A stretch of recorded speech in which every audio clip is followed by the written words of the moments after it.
Hello and welcome, everyone. This is Michael Gibbs. I'm the founder and CEO of Go Cloud Architects, and I'm here with my good friend and amazing tech recruiter, Steve Arakelian. I am really honored today to be here with Steve. Again, we have IT Accel on. Let me tell you a little bit about what we do, what IT Accel does, and what we're going to talk about today. So for the people that actually know me, they know that I've been either working in technology as a network architect, cloud architect, enterprise architect for over 25 years. And the people that also know me know that I've been helping others get their first tech job or get promoted in tech forever, for more than 2 decades. And it's my absolutely favorite thing to do. For those of you that also know me, you know that I've been working with IT Accel in some way, shape, or form for almost 2 decades. They helped place me in my second job. They placed me in actually 2 of the 5 jobs I ever interviewed for in my life. They've placed more of the people that I've trained and coached over the years, friends of mine that I can't even begin to tell you, and they are an extraordinarily well-connected recruiting firm. Additionally, they run a national staffing agency where they employ technology professionals all over the country, and they're connected to other recruiters and other organizations at the highest levels. So when I have the opportunity to bring in IT Accel, and we bring them in every other Friday to talk to you, that makes me very excited. And the reason we do this is as follows. First, they are exactly representing the hiring managers every single day. They speak to hiring managers every single day and have to thousands and thousands and thousands of customers for the last 2 decades, all 20 of them there. So if you want to know someone that's had about 50,000 hiring manager discussions and knows exactly what hiring managers want, it's the folks at IT Accel. Why are we so successful in placing people? Because I've asked recruiters and hiring managers for the last 20 some years, what do you want? And you know what happens when you have the product that people actually want? They purchase this product every single time. So you want to be a cloud architect, be exactly what the hiring manager wants. You want to be a solution architect, be exactly what the hiring manager wants. You want to be a great DevOps engineer, find out what the DevOps hiring managers want. And because of that, we have some of the best recruiters in the industry here, and we do it every other week. Let you guys know about some cool and fun, exciting things that's going to be going on. We have a special announcement that we will make on Monday, November 1st. I won't say anything else, but if you're trying to get a good tech job, it'll be very helpful for you. And we'll make that announcement on November 1st, but it's something we're extremely excited about. We are going to be running a networking discussion, another boot camp starting next month. It will either be a CCNA or an AWS certified solution, or an AWS advanced networking one. There will be a place to vote for this. Chris from my team will put the information for the voting for which course we do in the next couple of weeks. In any case, we'll bring you lots of training, but you'll have the opportunity to vote for the next free training boot camp, and that makes us super excited because that's something we'd really like to do. So with that in mind, I want to let you know today we released the second of a two video series on Linux, and we may have many more Linux videos coming up soon. And in this, today we gave you 20 Linux commands to try and get you started.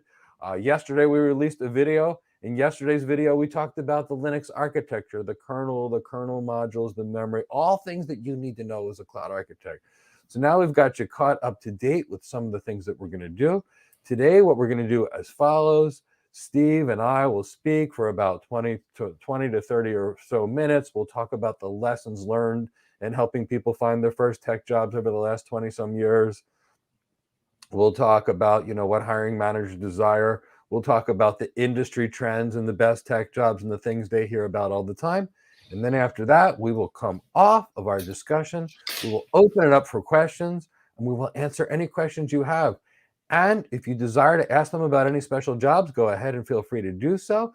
And you know what? If you've got resumes to submit them. These are the best recruiters I've ever worked with in 20 years. They're connected to everyone. So if you've got some resumes and you want to speak to them, go out and submit your resumes. We will pop in the information to do that. So with that in mind, Steve, if you want to just introduce yourself for a few minutes. Yeah, thanks, Mike. Great to be here, everybody. My name is Steve Arakelian, head of the recruiting for IT Accel. We're a New York City-based staffing firm, primarily focus on systems infrastructure, networking, full-time consulting. We've got our tentacles spread out, across the nation, clients all throughout. would love to, talk here and give some advice to people out there who are looking to kind of land their next IT job, particularly cloud jobs. As you see, there's a big push right now, out there where people transforming, their networks, and we are here. So glad to be here. Thanks, Mike, for having me, and let's talk.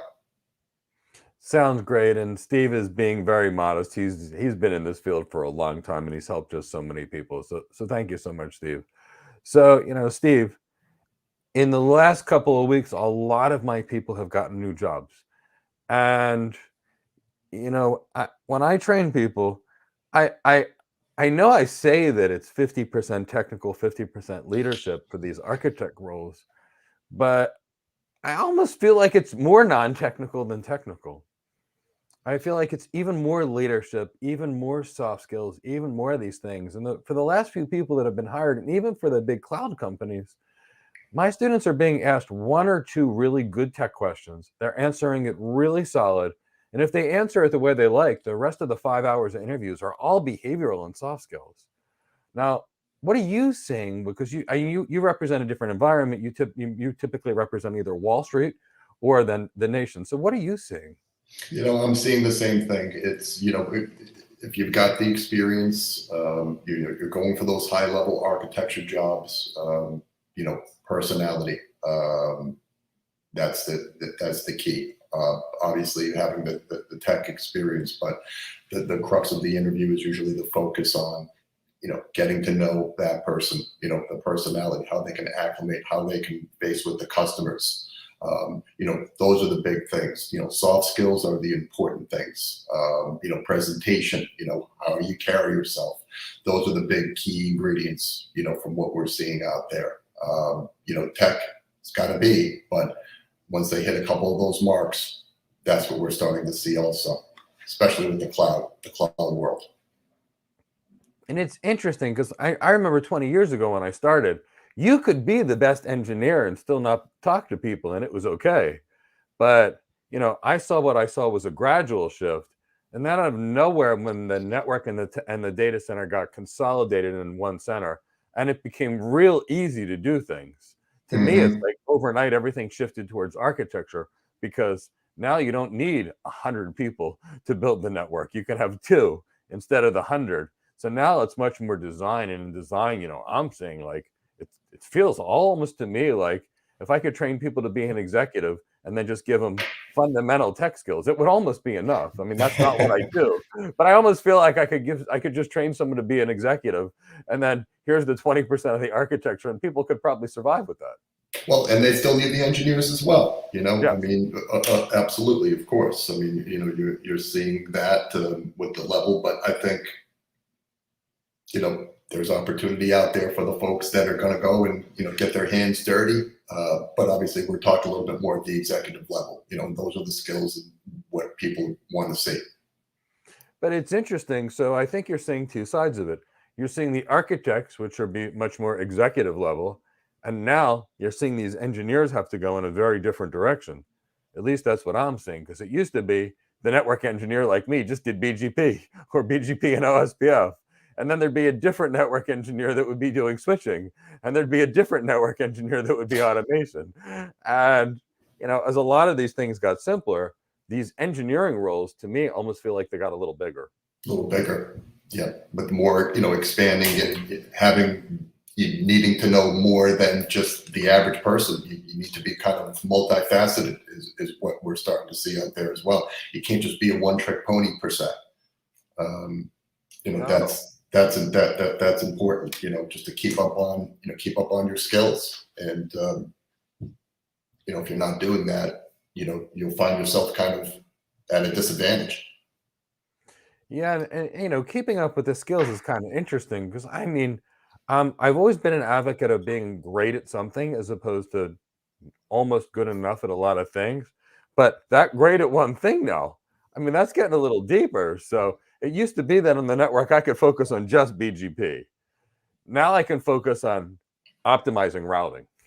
So it's still not going to be routing and switching and management and security and this. It's still going to be one of it. But, I used to be able to be the subject matter expert on one protocol. Now it's sort of like how to be the subject matter expert on getting your data from point A to point B. So, I mean, it's bigger and it's smaller. I mean, it's bigger because, I remember when you guys placed me on my first, what I would call big role. And I had interviewed before I passed the CCIE, and then I'd gone on vacation, passed the CCIE before my job. And Yeah. in those days, it was like, I remember first, the Cisco had IPX and they had Apple Talk and they had all these crazy protocols sitting on our CCIE exam. And then, like 2 months before my exam, it was like, no more IPX and Apple Talk. And we were all like, yes. And then we went, oh, wait. If they got rid of IPX and they got rid of Apple Talk and they're going to get rid of data link switching plus, what Yep. did they replace it with? And they definitely replaced it with something else. So when I interviewed people, and I've interviewed people forever, Steve, it was always really hard for me to find someone that really actually knew anything. I mean, just really, really hard. Now, when you guys sent us people, it was much different. But I mean, I'd interview thousands of people and I'd find, one or two people that could do the job. I know in my heart that there's a lot more people that can actually do that. But it felt like me, at least in all those years of networking, where I was asking someone about BGP and they were like, huh? And I'd ask them the type of LSAs that exist in OSPF. And it felt kind of like there were either the people that were formally trained that had strong fundamentals, or it felt like people were just trying to pass the certification exam.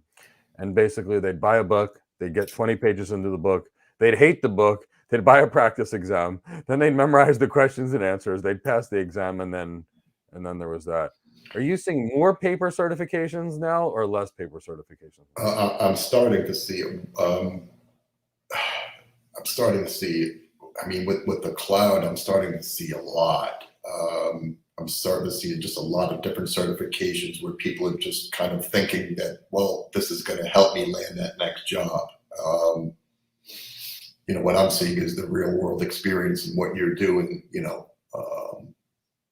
in the workplace, opposed to what you might be just getting certified for. And maybe you're book smart, but you don't really have that, true, hands-on exposure. So, we're seeing some overloads on some certifications, that's for sure. And then also people in question not really sure what certifications to get. So maybe that's why there may be an overload. Hence, that's why Go Cloud is here, is to help people kind of direct them and what they need to know, what they should know, and what's going to make them, obviously more marketable to go and land that next job. So, And it's interesting you say that. I didn't intend on creating this company. It was not my intention. See, what happened is, I was retired, enjoying my retirement, and I was doing private coaching. It was fun. I'd work with a couple of clients here and there. We'd do one-on-one coaching. They all did great. I loved it. But I had set up a really nice blockchain facility in Kansas. I had been doing consulting. There's a part of Kansas called McPherson, Kansas, that has the cheapest electric rates in the country. I went out there a couple of years ago. We started talking about Bitcoin and Ethereum mining and Dash and Litecoin mining. So I went out there anyway. The next thing I realized after speaking to this town, the entire town is cryptocurrency mining, like this entire village. They've got megawatts of power coming in. And what happened is we built this, and I took like two of my interns, and we snapped together a data center in days. Thousands of servers, GPUs, and the person that we got the building from, they're like, oh my God, I want to see your students. He said, my kid's in his third year of college right now studying computer science. He's not like your people. Could you make him? And I said, of course, I'd love to, Nick. So I said, here's what we're going to do. I said, I'm a little busy kind of helping you guys run your blockchain facility right now. I said, so I'll spend 2 to 4 hours with him every Friday.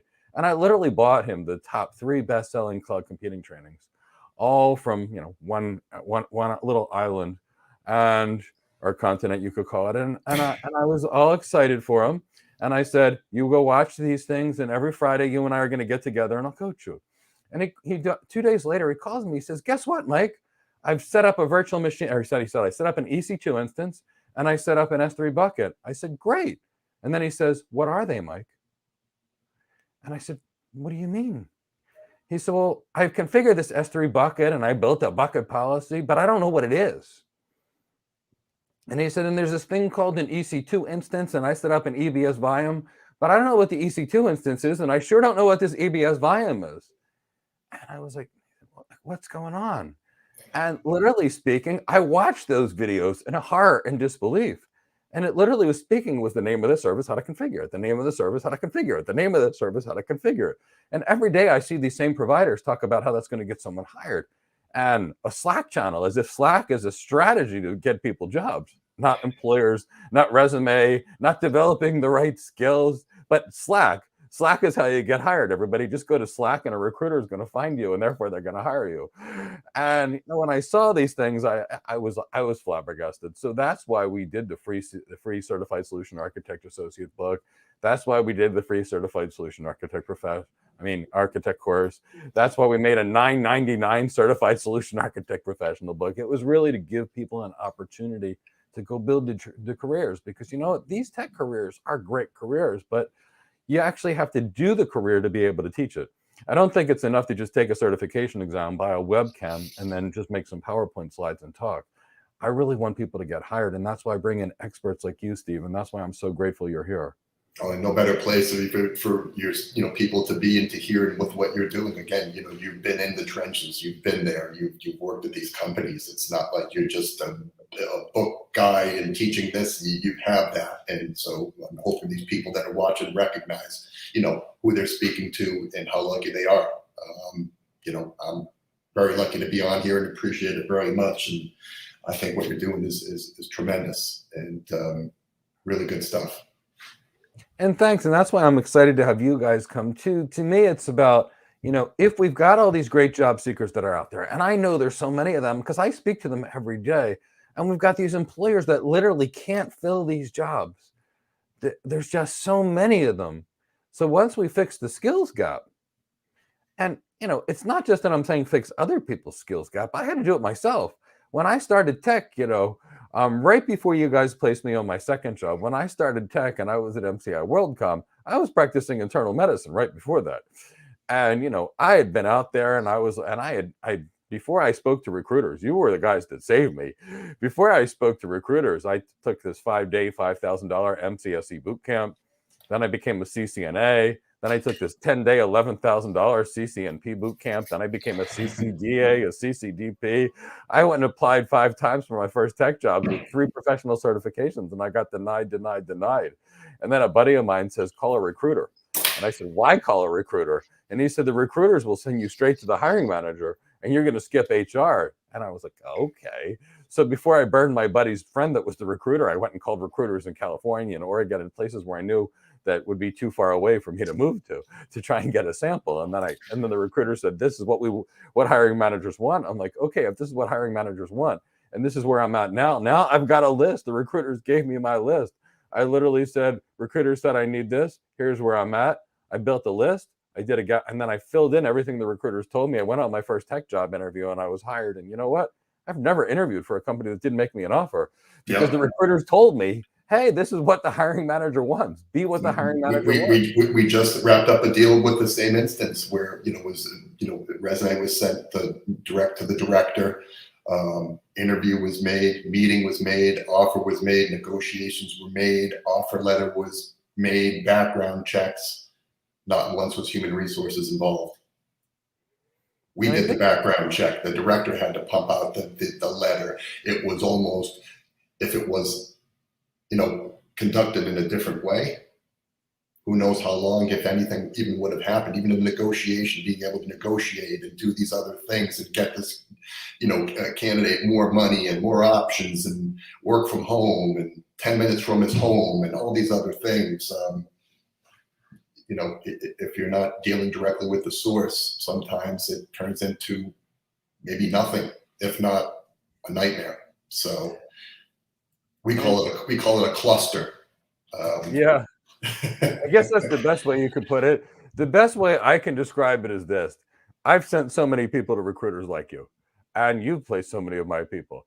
It is not uncommon at all. In fact, I find it extremely common for me to take someone that's really great, call a recruiter like you, You place them in a job, have them literally get promoted a year later in that position, and then they get an HR auto rejection letter a year later for the job that they were already hired for and promoted into. That I see that constantly.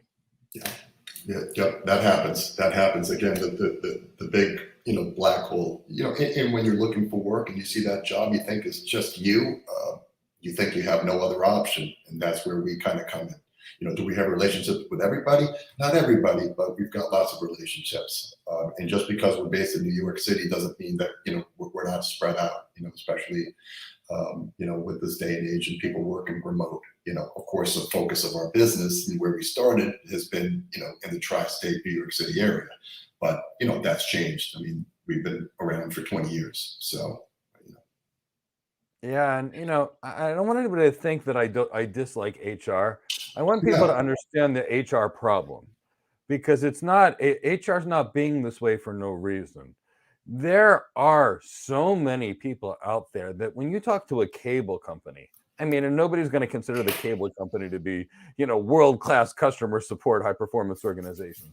They can get upwards of 3,000 applications just for a single position. And a good company can get 5,000. So what's going on is HR's got to do something to not get bombarded with these things. So my perspective is HR comes up with these ridiculous job descriptions that include everybody's job, 30 Olympic gold medals, 400 years of Kubernetes experience, which hasn't even been around that long, for example. Then what happens is the few people that pass HR that get sent up to the hiring manager, by the time I see them, they're all jack of all trades and masters of none. And because, they're the only people that can get past the filter of, since I can't deal with 5,000 resumes, I'm going to put up all these roadblocks. And by the time you're done, the person that gets through isn't the person that gets sent to me. It's like, okay, well, it's great that you know how to do everything other than the skills that I actually need you to do. right. So that's why I always go to a recruiter. So I can say to the recruiter, I need an architect. I need someone that knows the network. I know someone that knows software-defined networking. I know someone that's got expertise on traffic engineering, for example, because you can find that, but I can't get that from HR.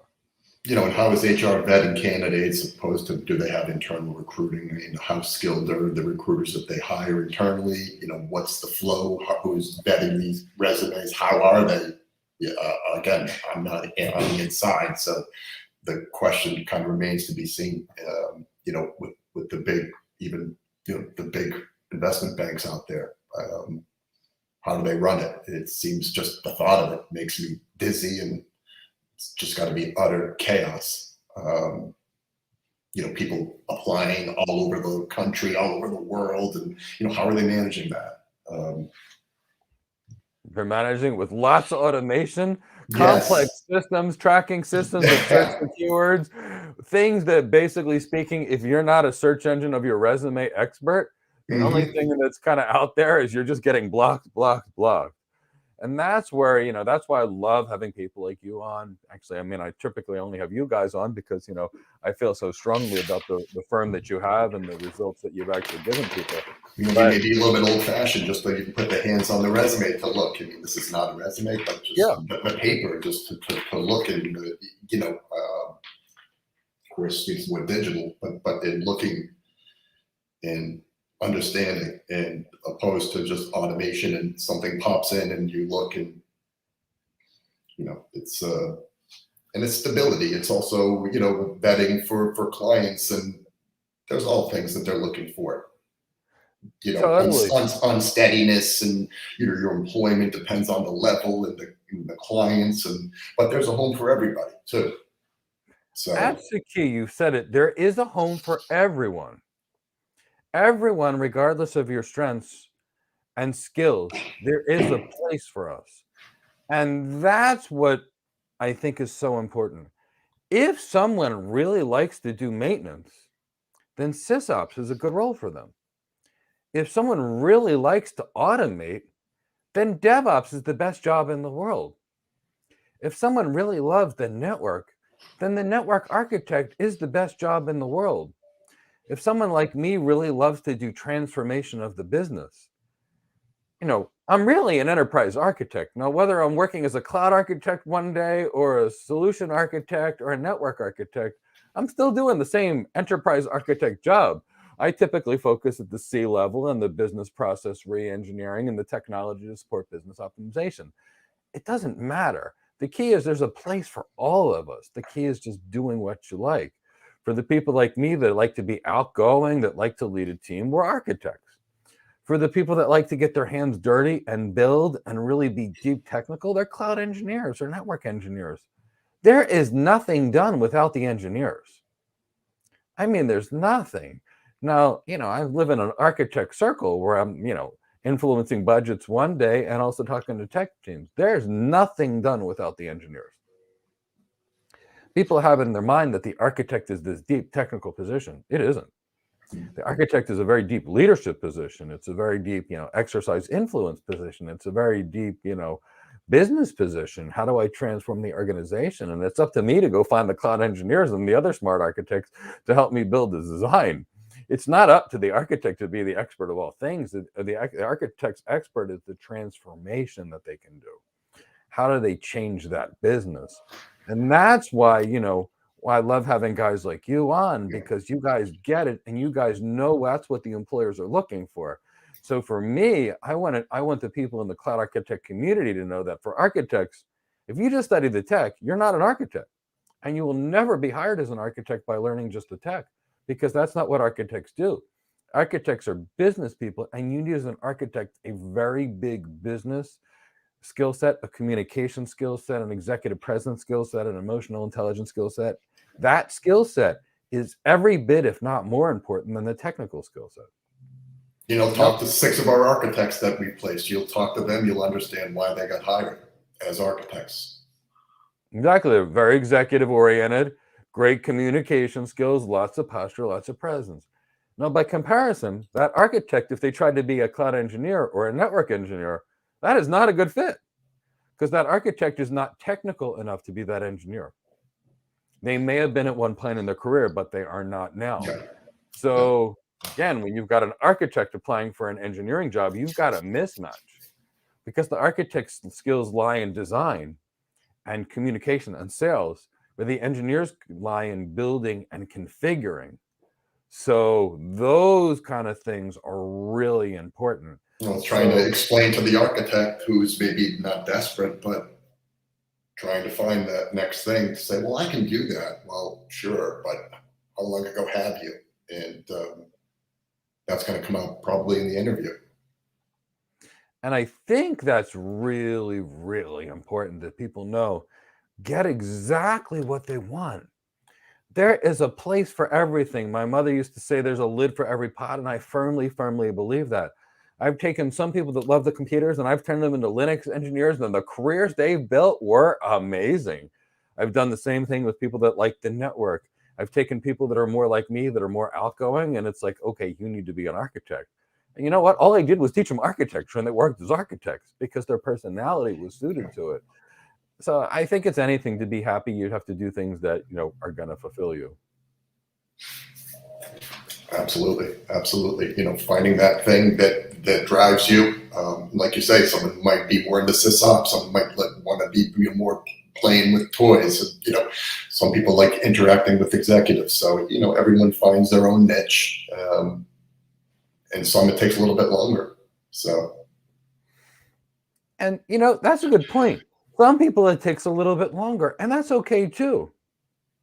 I mean, if it takes somebody a little longer to figure out what they love, but they figure out what they love that's going to make them fulfilled and happy for their whole life, that's a win. I mean, I started out practicing internal medicine.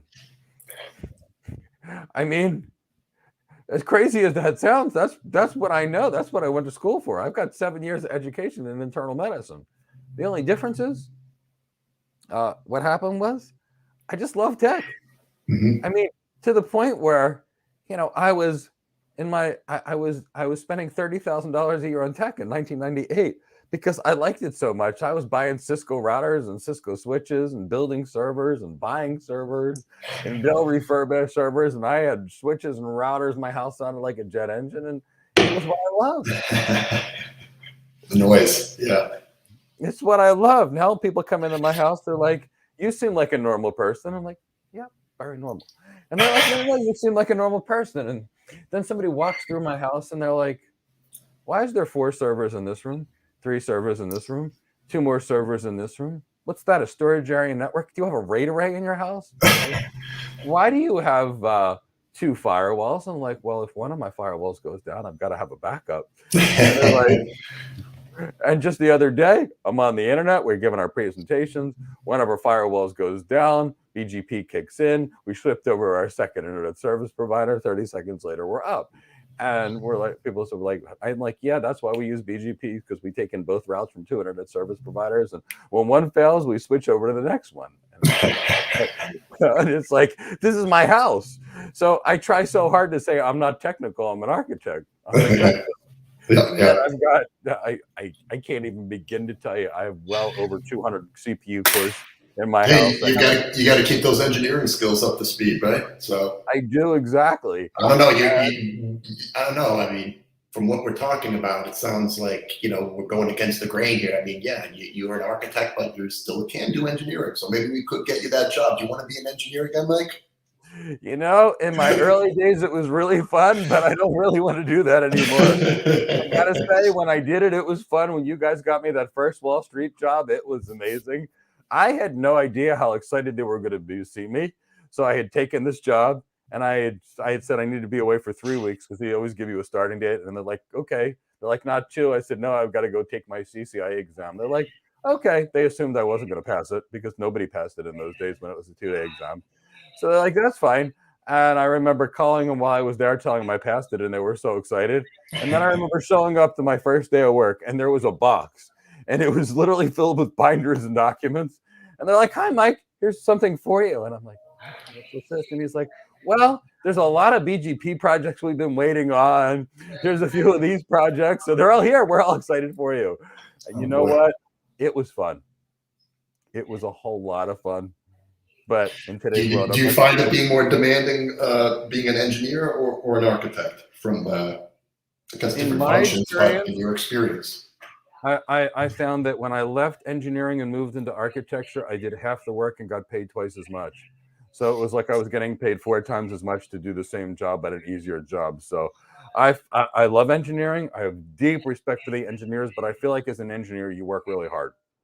And I feel like as an architect, I don't think it's that hard to go meet with someone, have a discussion, use a company credit card and buy them lunch, dinner, and drinks, give a presentation or 2, and then collaborate with my team and lead a team. For me, that's easier. And there's more engineers than there are architects, so it's kind of... Yeah. For me, I find it much easier to be the facilitator, to be the person that really asks the right questions and then pieces it together and coordinates all the smart people. I like to be the person that brings all the smarter people than me in the room and gets them all to figure things out. So for me, I find the architect a lot easier. But, that's me. There are other people that don't like getting in front of a room full of 100 people. For those people, that's terrifying. For those people, engineering is a lot easier. So it all goes back to the what do you love? And I feel like you got to do what you love. I mean, some people find sales hard and stressful. I don't mind it. I like it.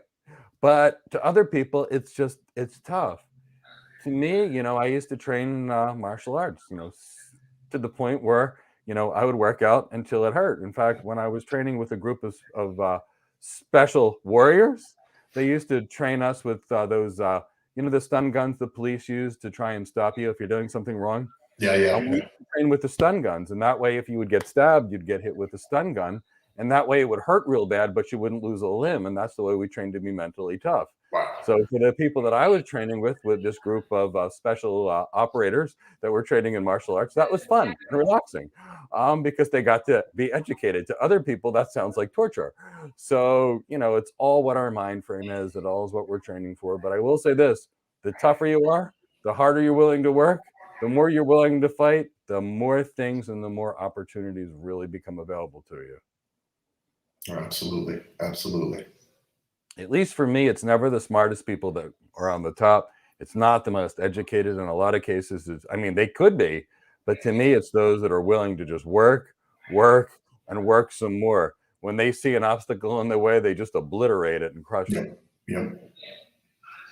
That's the go-getter. Absolutely. That's the go-getter. And is, for me, when people ask me, I get a lot. Actually, I wanted to ask you this question. When people ask me, Mike, do you think I can be an architect? I've been coding, I've been doing this, I've been doing this. And I say, okay, yes. Oh, that's great. Here's the questions I have for you. If it's hard, how hard are you willing to work? If someone says whatever it takes, I know they're going to win. Yep. If someone says, well, I'm interested, but I don't want to work that hard, to me, then it's like, I just don't know. So to me, I don't care what it is. If you want to be a doctor, you want to be a lawyer, you want to be an architect, you want to be an accountant, I don't care. Pick anything good. It's all about, you're going to have to work for it. Yeah. Yeah. But if you do, the rewards are there. So in recent months or years, what do you see going on economic-wise with regards to hiring? Is it speeding up or slowing down? I see that it's speeding up. There's a big need, but the talent pool, and we're seeing that with, a lot of, clients, and, we're not just the only agency. They're not seeing candidate flow as much as, they have seen in the past. So, it's been a bit of a fight in trying to find those, skilled candidates that are available, that are going to fit all the parameters and hit the mark. So it's been it's a candidate-driven market, that's for sure. And a lot of them are, gainfully employed and happy where they are. So it's a challenge. It's a challenge, that's for sure. It's not like the days of where the finds and the searches and the availability is as easy. It's definitely a tough candidate, tough market for employers to find that talent. So, yeah. It's interesting, and that's why I came out of retirement to create this. Mm-hmm. When for good and bad, technology changes our lives. When I took my first course, it was a 5-day, $5,000 MCSE bootcamp back in 1998. I took a 10-day, $11,000 CCNP bootcamp in 1998. In today's dollars, that's like $30,000. Mm-hmm. In my mind, that is insanity with the technology that we have available in today's time. But here's the thing. We did get quality training in those days. When a company was charging $10,000 to run a Cisco Certified Network Professional Bootcamp, they could afford to pay that instructor $150,000 a year to get a quality CCNP instructor. And the training in those days was good. Now, today, and I love the idea behind Udemy, and I love the idea behind all these, teaching platforms. I love it. I think it's the greatest thing ever. And I think if people were out there actually teaching what they actually knew, they could actually use these platforms and create a wonderful education. But what I'm saying is people are basically getting 10x certified, everything from Amazon Alexa to a developer. And anybody could pass all 10x exams in 6 months with the right practice exams. And then they buy a webcam, and then they start teaching these things without ever working in these careers. So then you've got a bunch of certified people that are not hireable. For example, there's a major certification provider that's never worked in networking that's now teaching an AWS advanced networking course, and every day talks about networking. But if you've not worked in networking, you don't even know what you don't know. I mean, it's kind of like, when you're a CCNA, you know it all. Right. Then you become a Cisco Certified Network Professional. It's like, I used to think I knew it all, but there's a lot more out there. Then you become a Cisco Certified Internet Expert. Then it's like, I know only 10% of networking. Then you become a network architect that's also a CCIE, and it's like, oh my God, I've read 100,000 pages of networking, but there's probably about 10 million more that I really need to know networking. And the more you know, the more you realize how big it is. And the less you know, you just shouldn't be teaching people. Yeah. I think that's where the problem is being created, and it's not being taught by people that have done it. If AWS is going to teach a course, AWS knows how to teach a course. When Cisco Academy teaches a course, they teach a course. When we teach a course on architecture, I've been an architect for 25 years. It's not new to me. I didn't just buy a webcam. I've done this for 25 years. So I think that's really the key. I think we all need to take a step back. The ed tech community really needs to look, and people need to look seriously at what people are teaching. Have you done the job Yeah, before? yeah, If the answer is absolutely. no, don't teach it. Because there's so much to offer out there that they need to do their vetting, and they're spending their hard-earned money, and they want to be able to know that they're getting taught from people that have done this before, like you said. So there's a lot of them out there, and that's why we're here to talk, and to get the name out a little bit, and hopefully the people on this channel right now can introduce their friends and bring them on board for the next time around as well. Yeah, and I mean, we're not the only good provider out there. There's other good providers. The point is, I just want people to be very careful before you get something. If someone has not done the job, like if you're not a network engineer, don't make a networking course. I mean, if I don't have a DevOps course. Now, we will have a DevOps course because Sandeep Dev, who's an expert DevOps engineer, is making one with us. But you're not going to see me make a DevOps course if I'm not a DevOps engineer. I mean, it's not that we couldn't sell it. It's the fact that our customers deserve better. Our customers deserve to hear from an expert, because then we run into the same problem you have. It's that the employers can't hire someone. Not that there's no job. There's a lot of jobs, but you've got to have the skill for the job. And it's not like, we would train doctors this way. We wouldn't train doctors on a video where you can just watch the video. It teaches you the name of the service, how to configure it. It doesn't teach you how this technology works. It doesn't teach you how it helps the business. It doesn't teach you how to design it. It doesn't teach you how to do anything with it. It's just, here it is, go configure it. So, that's kind of where I'm at. But that's why there's a big difference between certification and actual functional training. Both are required, though. Both are required. To me, certification is like the gets you an admission ticket to the interview, and then the knowledge is actually what gets you hired. The certifications, and then with the knowledge going intertwined with it. If you just have the certifications and they're looking at the resume, and you don't have any of that knowledge, in the workplace, it's going to be a little tough, competing against the folks who do. So I think that's the best way you can put it. If you don't have the skills, you'll be competing against the folks who do. Which brings me back to my quote of the art of from my favorite quote from The Art of War, and then and actually a couple of my favorite quotes from The Art of War, and then I think we should open it up to questions, Steve, because you've got a wealth of answers to help people. In The Art of War, it was said that if you know yourself and you know your enemy, you'll always be victorious. And I firmly believe that. In The Art of War, they say, if you know yourself but not your enemy, for every one win, there'll be one loss. They say, if you know your enemy but not yourself, for every win, there'll be one loss. But if you don't know yourself and you don't know your enemy, you will always lose. So I'm bringing in Steve here or Christina here for a reason.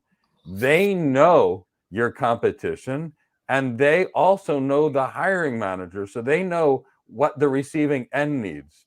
Now, if you truly know yourself, and you can truly know what your strengths are, your weaknesses are, your capabilities, and you know what your competitors are, and you know what the hiring managers are, you will always win. I have never been on an interview where I haven't received an offer. Never. And it's not that there's anything special about me. It's that I know what the hiring manager wants, because know what I've you're had capable of, know what you do, know what your skills are, know what you're going after is within reality. Exactly. Instead of going for that architect job when you're more operational. I mean, you're just not qualified, and well, I can do that. Some people believe in their heads that they can do something and they haven't, and that's great. But sometimes it doesn't really transpose to these jobs. So exactly. And if you can do it but haven't done it in the past, do it in a lab, build a portfolio, build things and documents, write about it, talk about it, blog about it, make the world know about it in a way that's productive and classy and professional. And then you can go talk about it, because then you do it. So, you don't have to work somewhere to get experience. I mean, why do you think I have 9 servers in my house? Because when I want to go test stuff, I test it in the house. Now, I may not be the only one configuring all the tests. I may have lots of engineers that can help me do the test, but you can't do things if you don't test them. And if I'm going to design something, it has to be tested. So, do I have an OpenStack Ansible cloud around the house? Sure. Why? Because I think a cloud computing environment is great. Having a cloud in my house that I can literally do anything with 24 hours a day, 7 days a week in seconds is amazing. And then I don't owe anything to anyone. There's no fees to pay, and I can do all my computing. So that's why I love, but again, hybrid clouds, multi-clouds, single clouds, all of it together, that's the future. So Chris, I'm sure we've got lots of people here. Here's what I'm going to say. If you guys are here and having a good time, if you can hit that like button, and also if you can type #CloudHired. And then Chris from my team is going to start bringing in some questions. And what's going to go on is myself and Steve will start answering your questions. And we're super happy to have you here.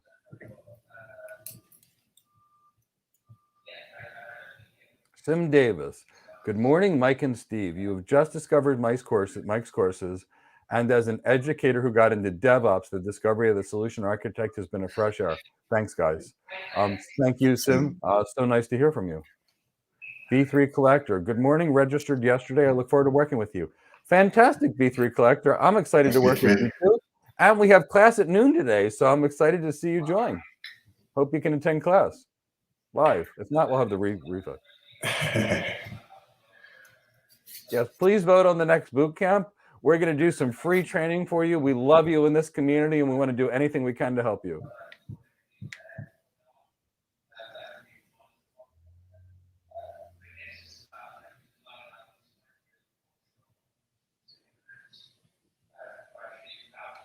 While we're at it, real world experience is vital, isn't it? Jesse, yes, real world experience is as vital as possible. If for some reason you don't have it, Jesse, and I know where you're getting your real world experience for, because I know who you work for, but real world experience is vital. So either get it on the job, get it in an internship program like mine, or go buy yourself a big server and go build it. But yes, real world experience is critical.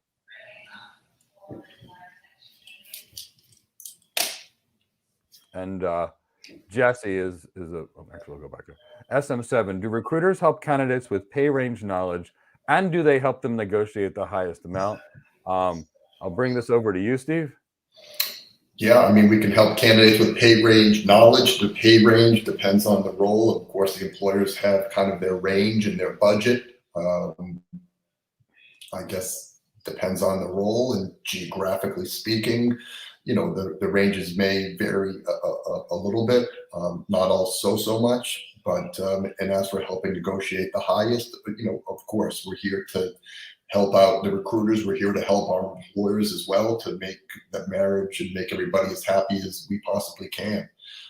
So those are the things that we kind of even discussed before, and before we even, you know, turn you on to a possible opportunity with an employer. You know, kind of we say vetting, you know, and talking about your skills and talking about your salary expectations, and you know how you match up to this possibility. So those are things we try to kind of understand, so we don't get into a situation where the employer likes you, you like them, and the pay range is just way off. And also to understand your expectations within reason of kind of, so we know, you know, where you kind of need to be. So that's kind of how we go about it. Thanks for that, Steve. And Steve, I'm going to mention my perspective, and I'll take your take as well. Sure. I've typically seen, you know, they talk about a pay range for a certain position.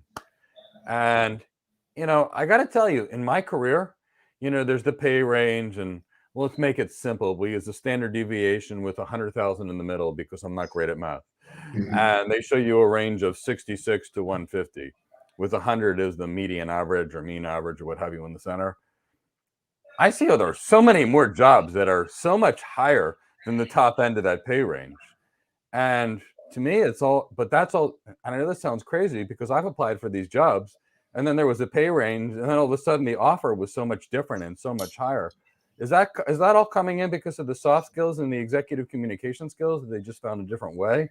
Okay, maybe these pay ranges, they expand. Some of these pay ranges, they put such a big discrepancy just to maybe even get anyone and everybody who may be qualified. It's almost kind of like not a bait and switch sometimes. So that's where we like to really kind of crunch down on the numbers with the Okay. employers to find out, okay, well, what's kind of your range? Where do you feel comfortable? Then what do you really want to maybe pay?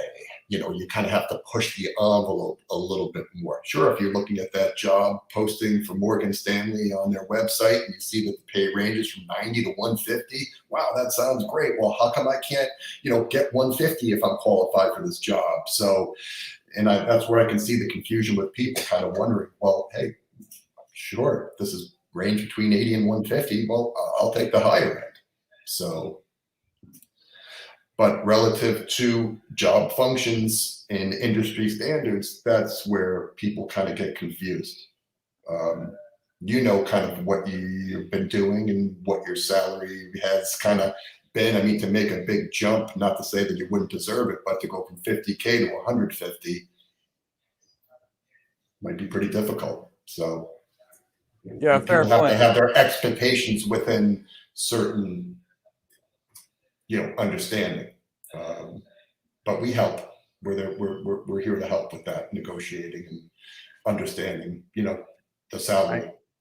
I know you guys do help, and I can tell you one thing, that you guys, when you helped me with my first job, when I went from WorldCom to Wall Street, you guys doubled my salary 20 years ago, when that was with 6 months experience. So I know you guys are real good at that. Thank you. Chris, if you want to bring in the next one. B3 Collector, thank you for speaking us to this morning. How may I send my resume to you and your team? There's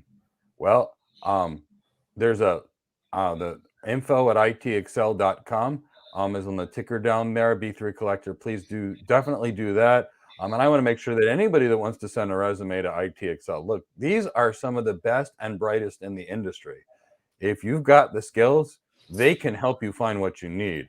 They are as good as it gets. I've worked with them for 20 years, and I don't bring anybody on my show, just anybody. So definitely send them your resume. Now, realize these are really good recruiters, so they're going to vet you, and they're going to see what you know. They're going to see what you're ready with. So when they've got a position they can send you for, they will. But, give them time. Recruiters like these folks, and then I'll have Steve answer that. They are judged by their ability to bring me a recruit that's ready to be hired right then and there. The reason companies like me will pay heavily to recruiting firms is because we need somebody that's good. It's not hard to find someone that's good. It's like near impossible. So we have to make sure that you're ready before they send you, because their reputation is on the line. But I'm telling you, these guys are some of the best in the world. Send them your information. Look at the ticker B3 Collector, and definitely send them your resume. And I encourage everyone here to do so. There's always a job for someone, and these guys have the ability to help you find it. So Yeah, I'm willing to try to help everybody. There's never a guarantee, of course, exactly. But we're here. You can find me on LinkedIn. You can send your resume over to info at IT Accel, and if not one of us, will get back to you and talk through your skills and see what the next steps for you may be. Sounds great. And B3 Collector, you heard it directly from IT Accel. I strongly encourage you to send in your resume. Thanks, B3. Ben, how about the GCP Associate Cloud Engineer Bootcamp in the future? Okay. Oh, for us to do for free? Ben, that's, an interesting thing. Generally speaking, we focus on architecture careers, not engineering careers. But you know what? I will have Chris from my team take that down. I've been considering doing a Google one.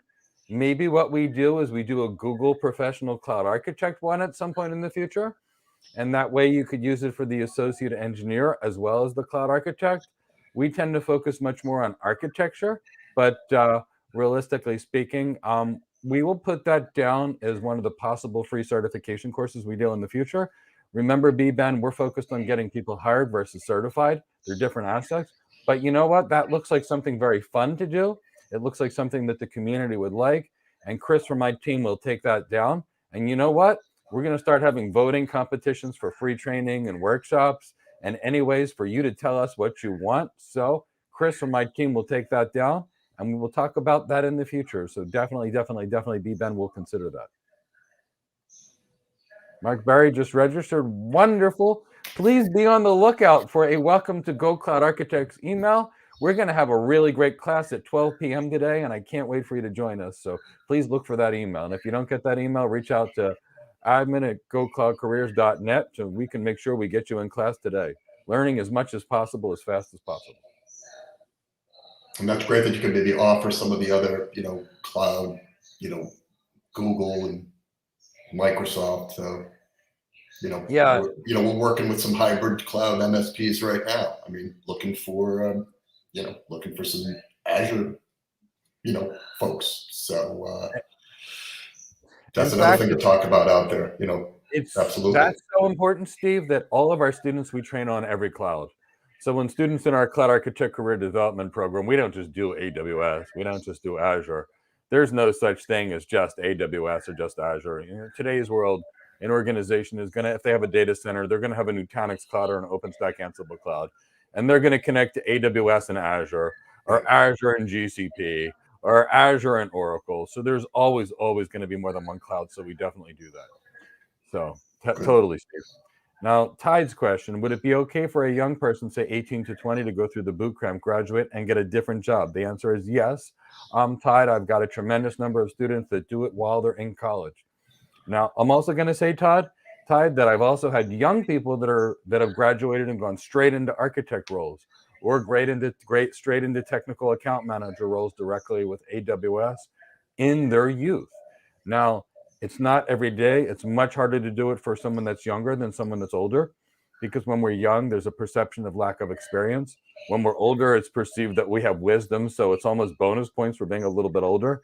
But Tide, I work with a tremendous number of people while they're in college. I'm working with about 10 of them right now across the US, Canada, Asia, India, and it's really exciting to take someone that's young, maybe while they're in college, or even if they're not going to college, really give them really great skills so that by the time they graduate college, they have real skill sets. Or if they're not going to college, giving them the knowledge and the skill to be hireable. Yeah, we do it all the time, Ty, and we love doing it. Chris, you want to bring up the next one? BCV. A person with more than 10 years software development experience wants to be a cloud architect. Which role would be suitable for the person with the developer background? BCV. Anybody that desires to be a cloud architect can be a cloud architect. Anybody that desires to be a cloud architect. If you're like me and you practiced medicine before and wanted to become a cloud architect, totally fine.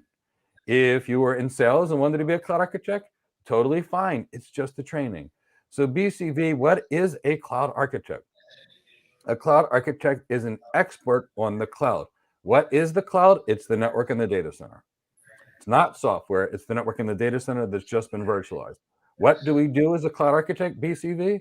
We take the servers from the data center and we move them to the cloud. We take the containers from the data center and we move it to the cloud. We take the storage from the data center and we move it to the cloud. We take the same databases from the data center and move it to the cloud. So if you wanted to be a cloud architect, we've got a training program. We would teach you the network. We would teach you the data center. We would teach you the cloud. We would teach you how to design the systems on the cloud, which is the architecture piece. We would teach you the business acumen, the emotional intelligence, executive presence, presentation skills, writing skills, and you become a cloud architect. So the question is, it's not which one is suitable for you, it's which one you desire to do, because they're totally different. Now, the easiest position for a developer to do is just stay a developer on the cloud, off the cloud. Another easy position to transition to would be DevOps, because to be a good DevOps engineer, you really should be a good developer first. But you know what? If you want to be a cloud architect, be a cloud architect. There's nothing stopping you. I take people with development background, and 16 weeks later, they're working cloud architects every single day of the week. So the real key is figuring out what you want, BCV. And once you know what you want, then it's just training for the job you want. You want to be a doctor, you go to medical school. You want to be an architect, go to architect school. We have an architect school. You want to be a lawyer, go to law school. So if you want to be a cloud architect, absolutely you can do it. The cloud architect will be a perfect role for you. And if you've been 10 years in software development, and you're probably pretty smart, you can figure out whatever you want to do. Like Mike exactly. said. So. Exactly. I think BCV would be okay, just BCD needs to figure out, what he or she really wants to specialize and focus on. I think that is a very reasonable question. Friday Azina, is a cloud architect career a traditional 9 to 5 or is it more flexible?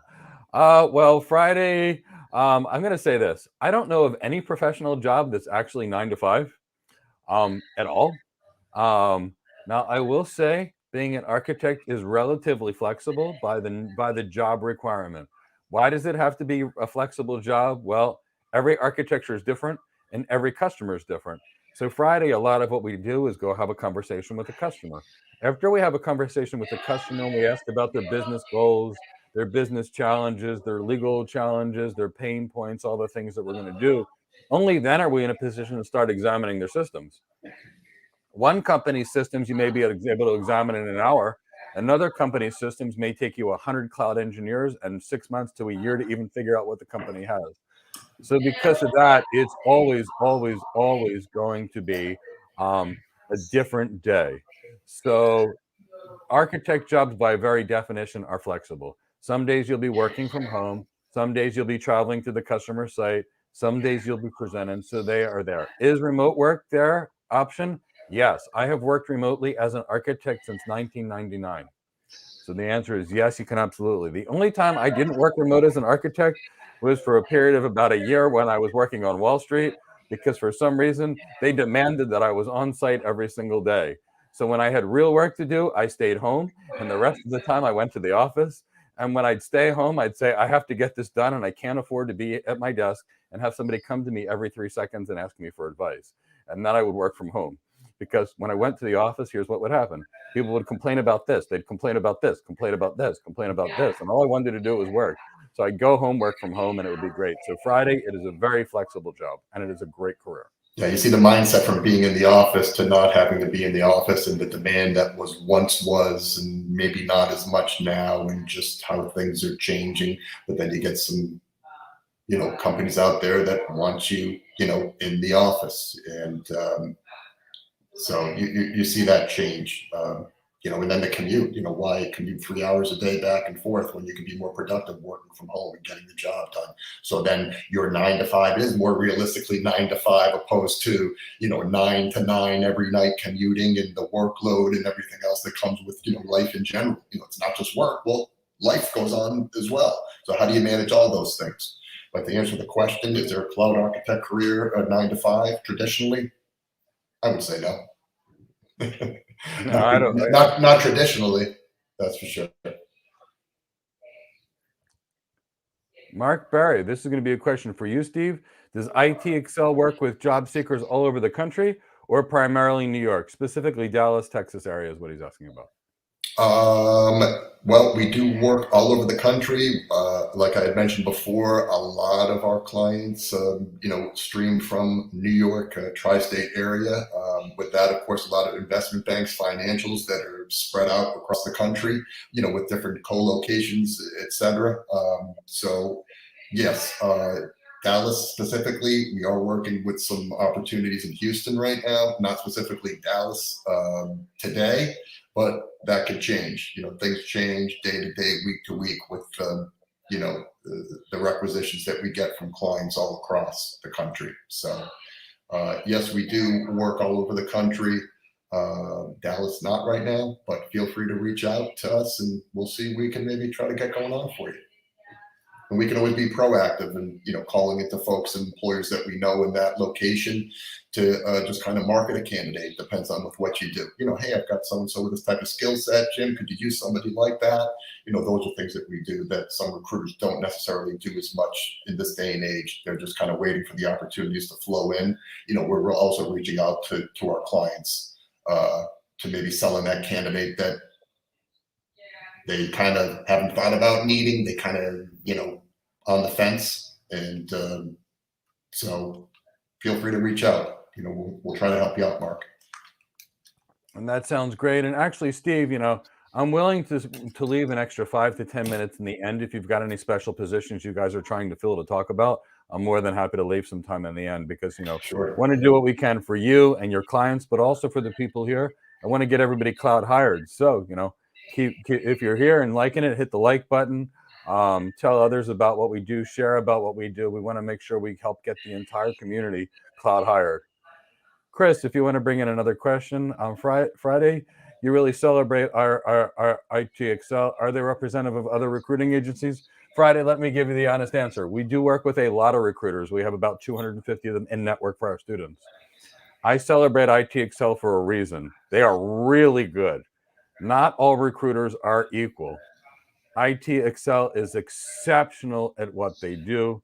I've interviewed for 5 companies. I've been hired by all 5. And let's put it this way, IT Accel represented me on 2 of them. Now, I've worked with students for years, and I call IT Accel and they get my students hired. So Friday, am I enthusiastic about IT Accel? The answer is yes. They've gotten me hired for very good, very high paying jobs. And they've gotten a lot of my new graduates, those that had absolutely zero experience, but had extraordinary capabilities, really good jobs. So do I like IT Accel? The answer is yes. We have no financial relationship with IT Accel in any way. It's not like I get commissions. They don't pay me kickbacks. They don't pay our company kickbacks. I don't have that with anyone, anywhere. I'm just bringing in the best people I know, and IT Accel is among the best recruiters I've ever met. And I want to introduce my audience to the best. So that's the reason, Friday. Thanks, Mike. Appreciate that. You're welcome. And I feel that way, or I wouldn't have asked you guys to do what you do. I'm very grateful to have you here. Chris, you can bring in the next one.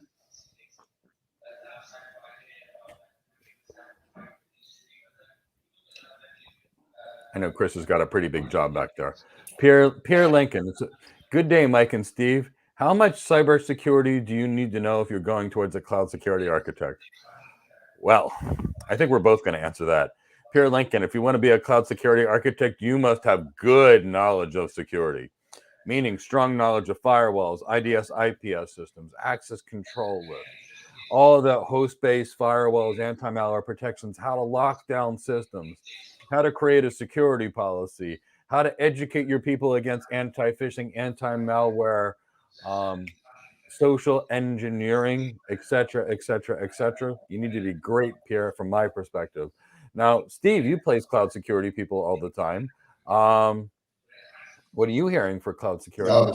Same thing, like you said, with the certifications and with that knowledge, cybersecurity. I mean, you're seeing a lot of people are trying to kind of make that jump into that world. But if you're going to go towards a cloud security architect role, yes, you need to know that. You need to know that you can't just go in blindly. You have to have some of this working knowledge, some of these certifications as well to get in there and have a chance.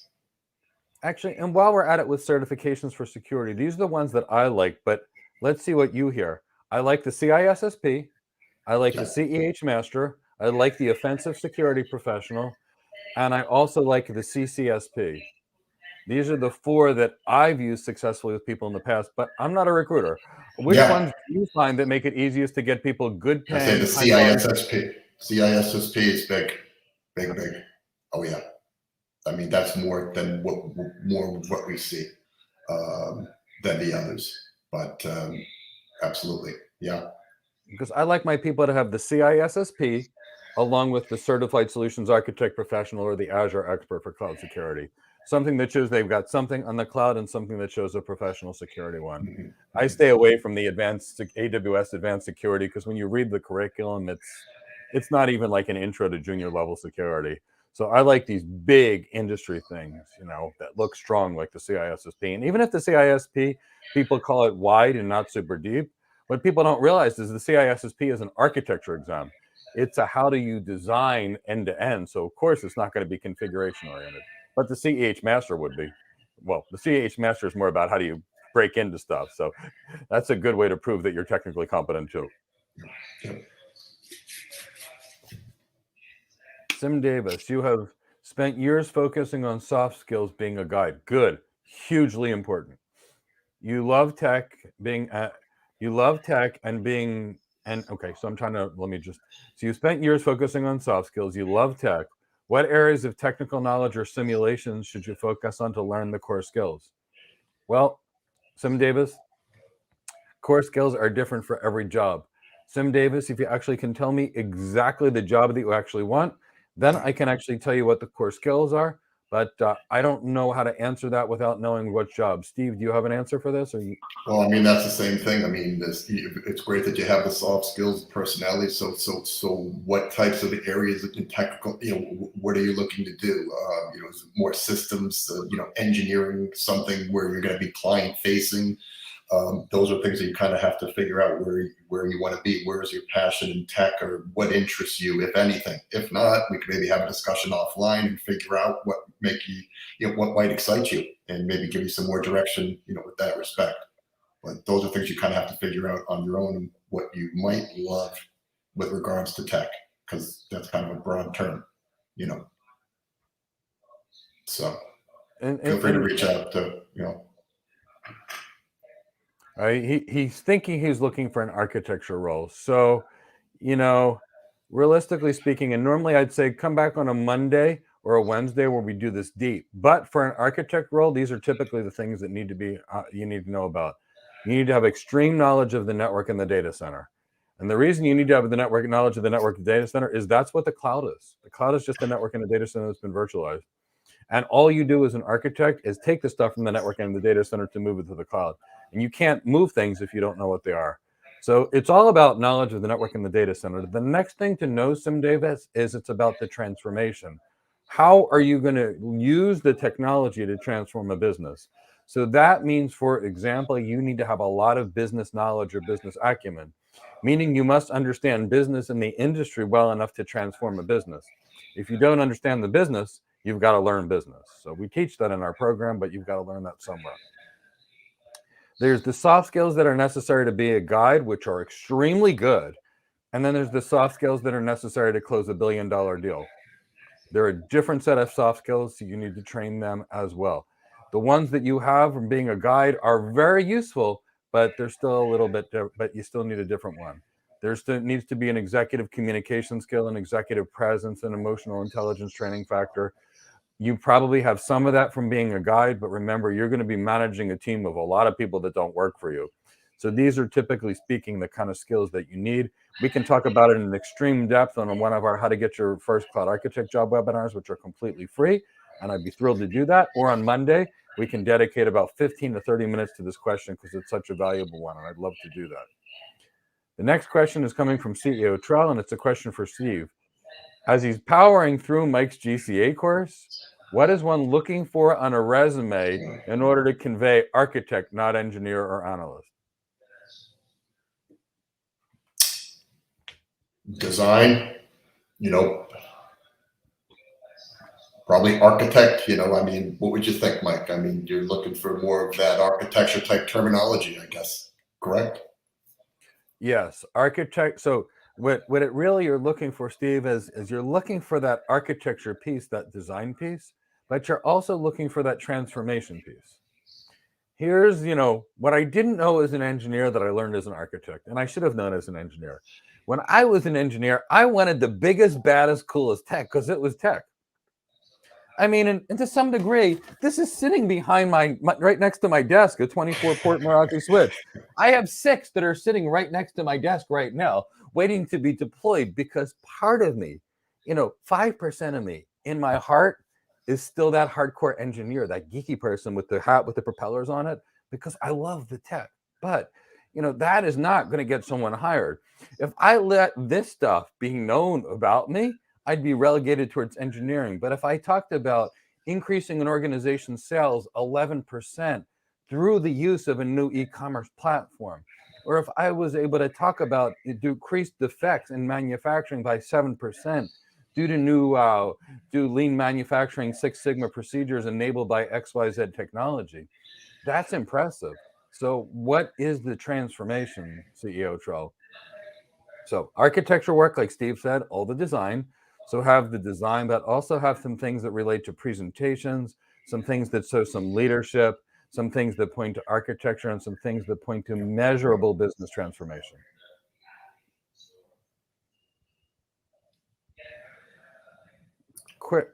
Kishore, how does the cloud architect role differ for a guy with less than a couple of years experience versus a guy with 20 years experience? Kishore, it doesn't change at all. The role is identical. Here's the thing. Often, not always, often it's easier for me to train someone that's new than someone that's been an engineer for a long time. Not always. Now, when you're new, you have an advantage and a disadvantage. And when you're experienced, you have an advantage and a disadvantage. And I'll explain both. When you're an experienced engineer, you have an advantage in that you understand a lot about the technology. You know what to look for, you know what's going to break it, and you've got some experience. This, by the way, is very valuable. Now, the problem with this experience is very tactical. It's very this. If this, then this. If this, then this. If this, then this. And it's very hands-on configuration, very hands-on troubleshooting. Now, the problem is when you take that person and you try and teach them design, and the design is more about, what you're trying to design, how you're going to transform a business, how you're going to talk about the business transformation. It's often hard for those engineers, those really hardcore engineers, to take a step back, to not be the person that wants to configure it, to not be the person that wants to solve it, to take that step back and be the architect that basically walks in there as an executive, asks 1,000,001 questions, gets answers, and then turns it over to another team to go build it. So the role is identical, Kishore. The difference is, how you learn it. If you learn it the way I learned it, which is, engineering first, you got to learn how to be an engineer. Then you have to learn how to forget about how to be an engineer and how to learn how to be an architect. What did I have to do? I had to change the way I dressed. I had to change the clothes that I wore. I had to change the way that I spoke. I literally had to pretend that I didn't know any of the engineering, because when I worked as an engineer and I wanted to become an architect, I had to pretend not to know the tech stuff. Instead, focus on what a great business executive was and what a presenter I was. I literally pretended not to know the tech. Poof, I was an architect and my salary doubled. So the key is, if you start out, I think that they think you're being sarcastic when you're saying that you had to change the way that you dressed, you had to change the way that you're not. I'm not. When I went from a senior engineer to a lead architect, here's what I did. I literally looked at what the sales reps were doing. I noticed they were wearing Canali suits. I bought some Canali suits. I'm literally not joking. Those are expensive, Mike. They were very expensive. I spent about a very expensive suit. I spent about $20,000, but it made a six-figure difference in my salary inside of 3 months. So I literally did. I bought a bunch of Canali suits. Then I noticed the best business executives in Cisco, when you would ask them for and WellCom, what do you recommend? You know what? Let me get my sales engineer. So you know what I did? People would ask me a question. I'd say, you know what? Let me get back to you. Let me get a team of consulting systems engineers and architects, because I want to give you the best example. And after about 3 months of pretending I didn't know and just bringing in the best architects and the best people, everybody thought I was an architect. I was promoted, but so literally speaking, that's what I had to do. I had to pretend that I didn't know engineering, that I was just Mr. Business Executive, and poof, I was an architect. So Kishore, the job is going to be the same. Now, if you've not done architecture before, it's probably more important to have a better set of soft skills, better set of communication skills, and better leadership skills, because you're going to need to rely more on others that are out there to assist you. Whereas if you had more engineering background, you would need less people, but still, the job is going to be the same. That's why it's important to be well prepared for the job. Rohan Fernandez. This is an interesting one, and both Steve and I can both answer that. Is there a significant difference in pay between on-premise and remote architect positions? Steve, do you want to start with that? I mean, I wouldn't say there's too much of a discrepancy. I mean, I think they're pretty equal. I mean, between remote and being on site, I mean, right now in this world that we're living in, everything seems to be kind of a hybrid model, and no one's getting their salaries cut as a result of that. So, I mean, kind of to answer the question, I think that there isn't much of a difference. I don't know what Mike thinks, but I haven't seen much of a difference either. I may have a client that's in New York that's moving their data center now to Omaha, and that maybe the rates might be a little bit different, but we're not seeing huge discrepancies. I'm not seeing any discrepancies in the work from home from working from work. Now, I am seeing, based upon where the company is. So, for example, a New York employer might pay more than a Kansas employer. And Florida employers tend to be on the lower end of the pay scale right now. But that doesn't mean they will be forever, for example. So, when I moved from New York to Florida many years ago, I had a job that I was offered, and that salary was nowhere close to my New York offer. Yeah. In fact, I had an architect position in New York, and I was going to take a director of product position in Palm Beach, Florida, and there was a massive discrepancy in pay, and meaning the engineer/architect pay paid double the director level pay in Florida at the time. Wow. Now that's changed, but that's what I'm saying. There is some changes based upon geography. For example, someone in North Carolina might earn 10% less than New York City. Someone in Kansas may earn 20% less than someone in New York City, but that doesn't mean that working from home versus not working from home matters. I mean, and that's the answer to the question. We have a client, let's say New York, but they're hiring somewhere in Kansas, let's say. I mean, pay is going to be a little bit different. Well, how come you're paying this one? Well, the cost of living and those things come into play. So exactly, a huge difference.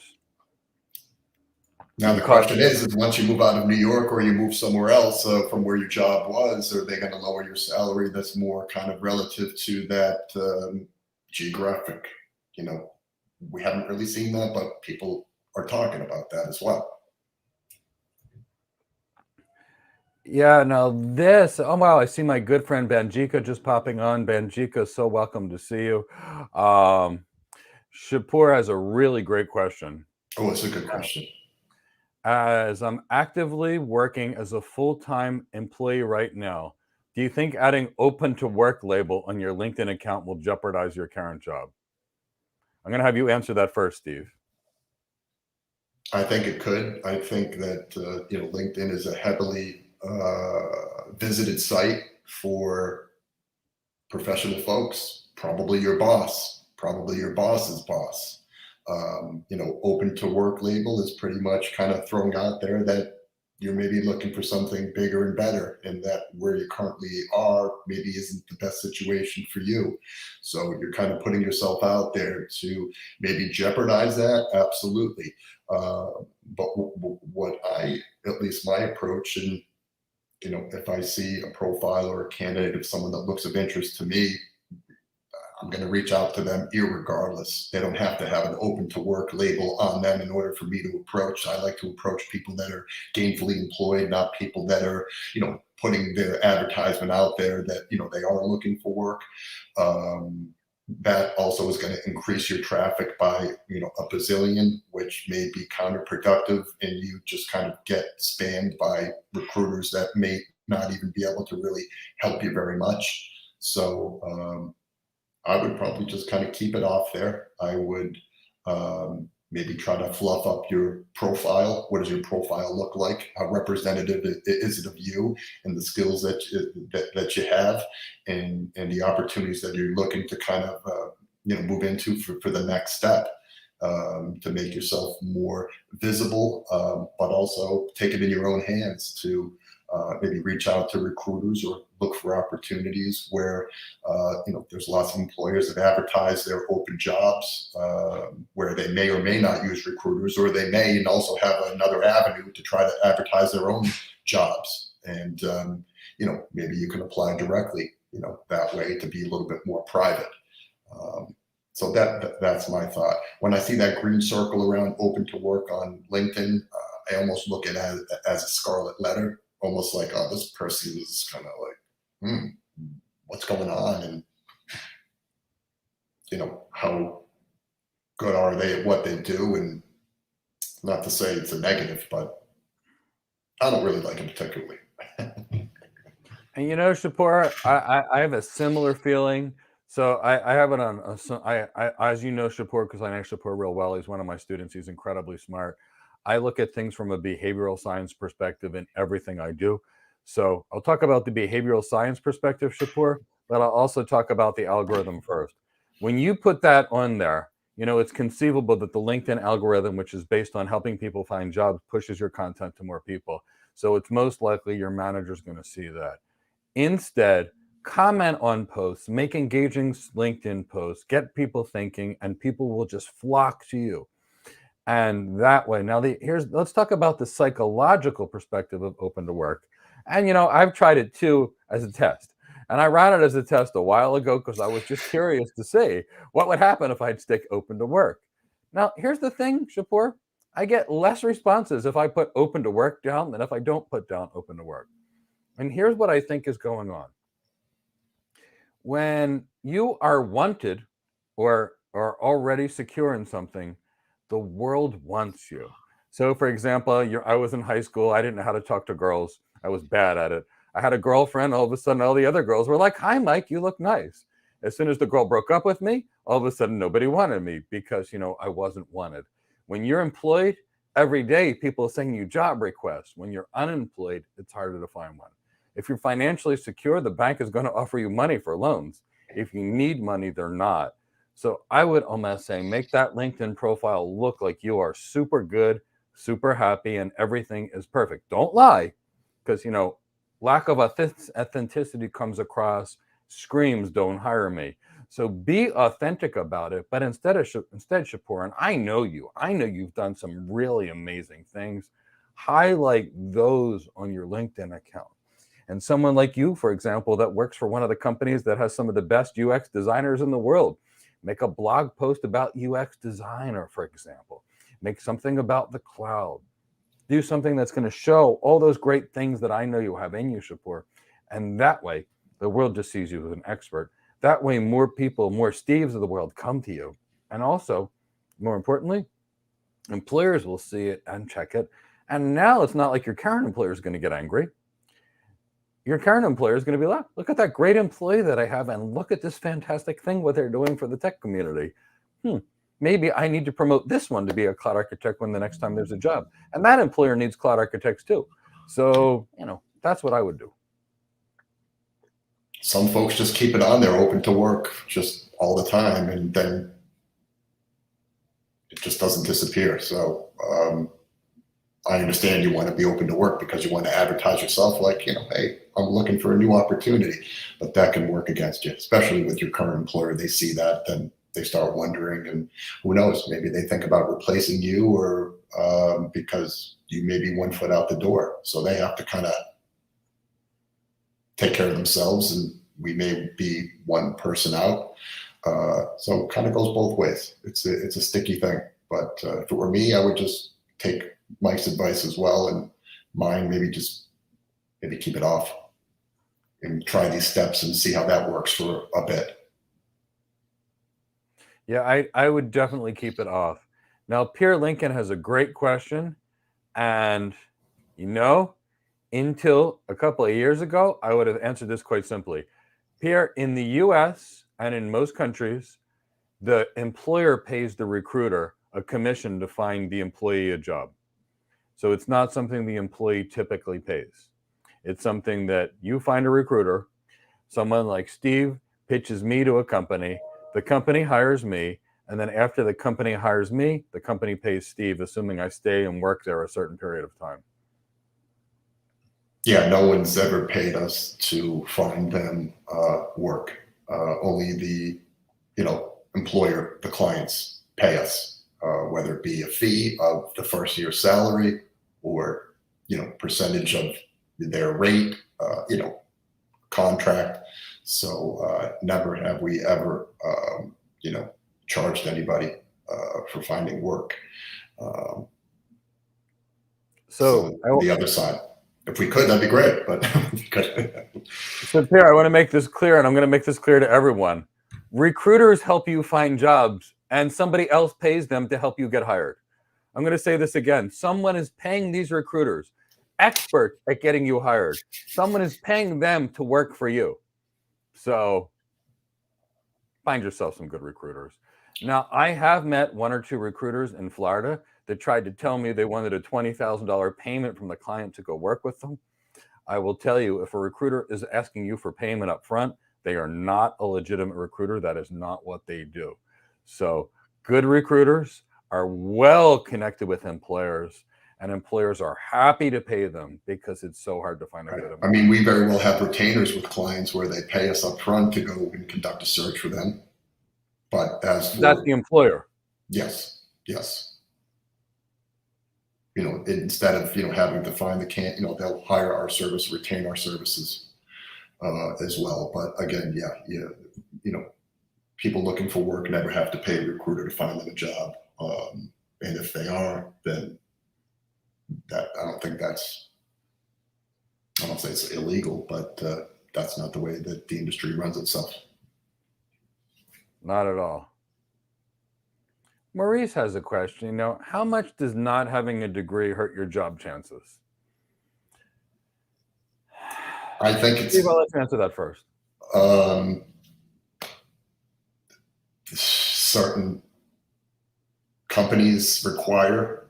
I have struggles right now with some lower level roles, and as simple as the roles may be, they want computer science degree with the real world experience, with 5 years of this and this, that, the other. But I've got someone that has all of these and the real world experience, and they're just fantastic. Well, I'm sorry, but we require a degree.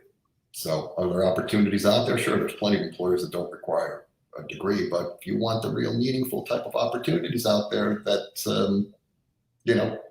are the AB type companies, the Fortune 500s, what have you, those are the ones that are requiring the degrees. Yeah, and I think what Steve said is right. Some companies mandate it, some companies don't. I don't have any degrees in tech. I have them in healthcare and business. In fact, I did an interview with one job and I turned it down. It was on Wall Street and it was a boutique company. And I remember there were like a bunch of PhDs working there. And there were like 5 of them that brought me in a room. And I remember they were like, we've got a BGP project coming up. Do you know anything about BGP? I'm like, well, yeah, I've got it well over 10,000 hours experience in BGP. And I said, what are you trying to do? And they described it to me. I said, can I whiteboard it out? So I had whiteboarded it out, like there's 6 internet connections to 6 with internet service providers and the BGP routing and their load sharing policy. And they had all been working on it for like 6 months. And they were like so happy they brought me to the CIO. And as soon as they brought me to the CIO was like, they said, Mike's interviewing for this network architect position. He's just solved our BGP issues. And he said, what do you mean solve the BGP issues? And they described to him, they're like, oh, so you know BGP? I said, well, yeah, it was required. I worked for the world's largest ISP. He then says, wow, 2 master's degrees. What are they in? I said, one's in nursing and one's in business. And he proceeds to say, he's like, oh, I don't really like people that don't have degrees in tech. And I said, I guess I'm not the right person for you. And he like turned white as a ghost. And he said, what? I said, you just told me you don't like people that don't have degrees in tech. I'm a medical professional. I said, I don't want to be somewhere where I'm not going to be well liked. No, wait. My team says we need you. I said, no. I'm only going to go where I'm well liked. He's like, I'm sure we can make this work. And I said, we can't make this work. You just told me you don't like people that don't have non-tech degrees. I said, so I don't want to be a part of a company where I'm not going to be valued. I said, no, my recommendation is this. I said, you've got 5 PhDs that spent 6 months on something that I did in 5 minutes.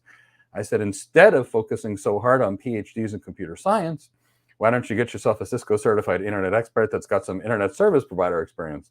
I said, it's not me, but that would be my recommendation for you. But it was like, see, there are people that really want that academic degree. Well, and that's the thing. I have clients right now that just won't look beyond that, where do they come back in, a few months and say, well, okay, well, and I've had that. Well, okay, well, it's okay if they don't have a degree. Well, this is my requirements, but it's not necessarily the company's. So you may get someone that I'm working with that may require and want that, but then recognize and say, okay, well, I might have to kind of be a little bit more lenient. So, and not necessarily the computer science degree, but then you get some. So it's all over the place. It's all over the place. But to have not the nursing, and for him, I like that story. That's a good story. It was just one of those things where my skin crawled and I'm like, okay, I'm out of here. Yeah. Momo Life. Hi, guys. Good morning. This is my first time on your channel. Your question is, what should you learn to become a cloud engineer? Good question, Momo Life. And while cloud engineering is not what we build, cloud engineers are very different than cloud architects. Cloud engineers need to still know the network and the data center, because the cloud is just a network and a data center. But cloud architects are different. They need to be exceptionally good at configuring the cloud. So the command line interface and the management console, the APIs. Now, while architects don't code, cloud engineers will need to code. So to be a cloud engineer, you're going to need to learn some Python, Scrails, for example, some Node.js skills.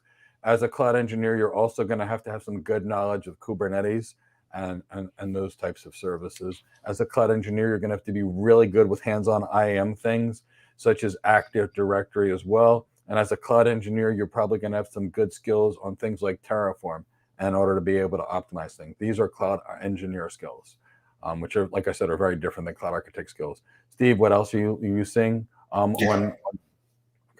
Yep, same thing. I'm just thinking about regurgitating, one of the opportunities that we're working on right now is pretty much verbatim what you're saying in the skills, in the Azure, side. So absolutely with the Kubernetes and, having some of that, exposure to, the DevOps stuff is pretty big. For the engineers, absolutely. For the engineers, yes, correct. Chris, you want to bring in the next one?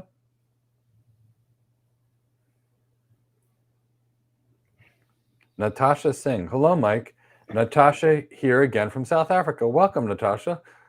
Just wanted to say you have your second interview with the Senior Solutions Architect for a Senior Solutions Architect job in Vancouver, Canada. Natasha Singh, I am so happy to hear that. I am so happy for you. Look at that, remote job, South Africa to Canada.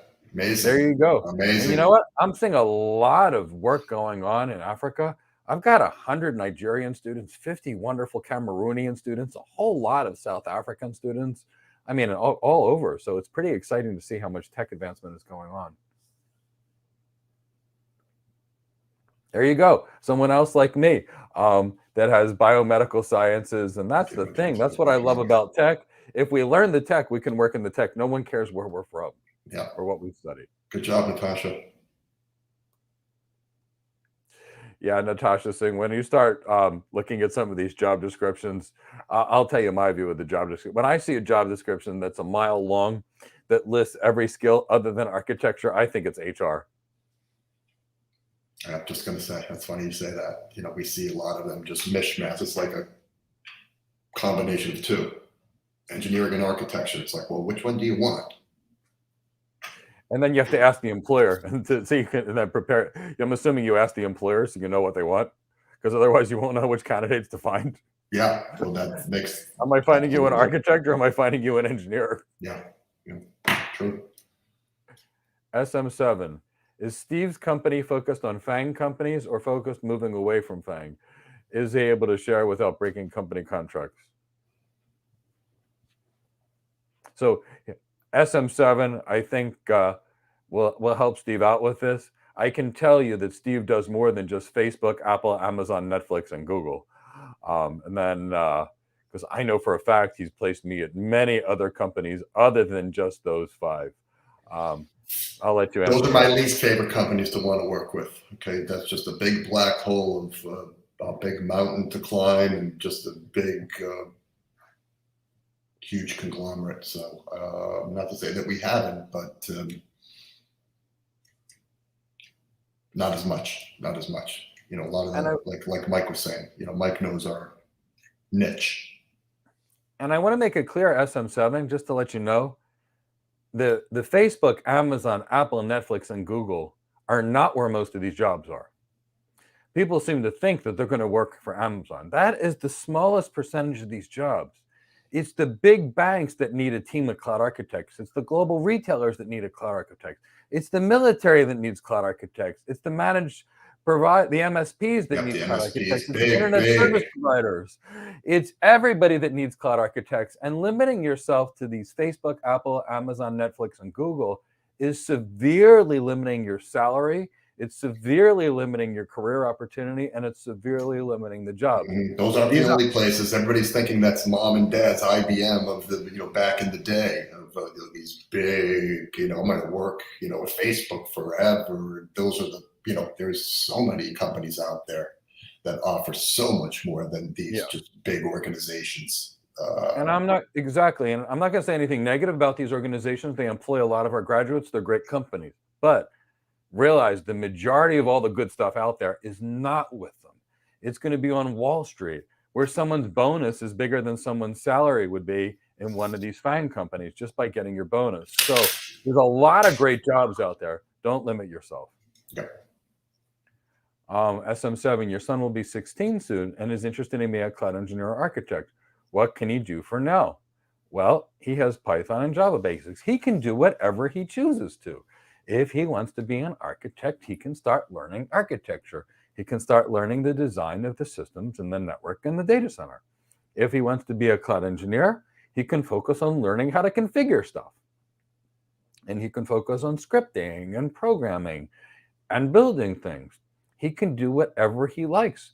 There's no thing to say that you have to do this or you have to do this. What you have to do is something you love. If you don't love it, you won't have the time or the effort or the energy to be good at it. If you're not good at it, you don't serve a purpose for the employer and you don't get hired. So SM7, tell him to do what he loves. If he loves networking, learn the network. If he loves the cloud, learn the cloud. If he loves security, learn security. Doesn't matter what it is. It's just about being the best he can be at it. And he could definitely join our class. We work with young people. Now, I'm not going to say that we'll get him hired within 16 weeks at that age, but let him spend a year with us in our program. We don't kick people out if they're learning. Let them learn architecture from us. Let them learn communication skills. Let them learn business writing. Love to work with them. I don't mind. I'm thrilled to do so. And I've worked with a lot of young people. And I've had a lot of young people that by the time they're 21, 22, have major jobs in some of these big tech companies. I mean, major jobs. So of course you could join our class and we'd love to work with them. But at that age, it's not like I'm going to get them hired in 16 weeks. Like normally I can get my people hired in 16 to 20 weeks, but not at that age, just being honest about it. Chi Desmond, you'd like to know more about our Cloud Architect Career Development Program. I'll give you the 5-minute overview right now. And then if you desire, on Monday, you can take our How to Get Your First Cloud Architect Job webinar, or Chi Desmond, we could speak. I recognize your name. I think you're one of my you're from my friend Banjika's Wind Fun Iron group, if I remember correctly, but I'm not 100% sure.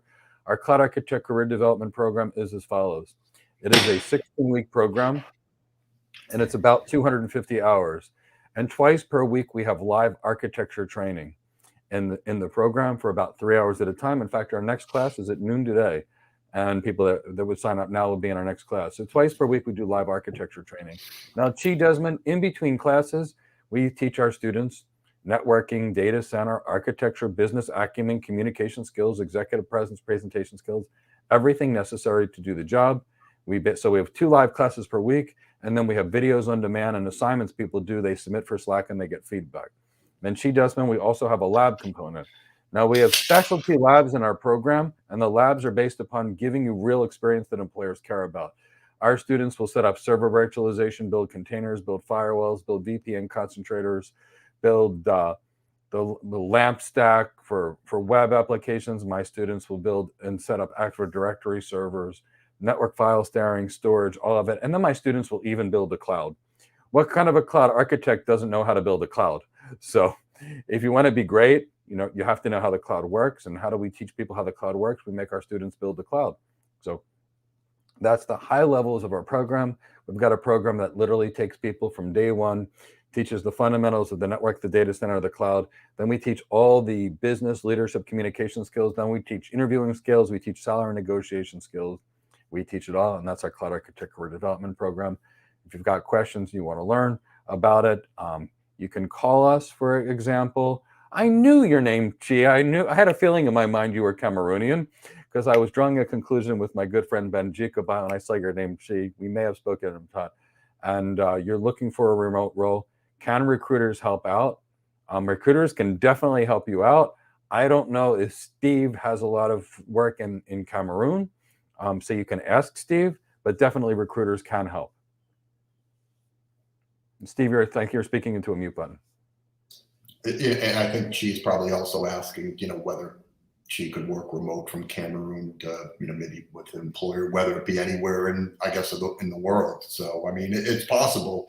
I'm not sure if I'd be the one or IT Excel be the one to necessarily help you, but it's a possibility. Lots of remote work out there, that's for sure. There's a lot of remote work out there.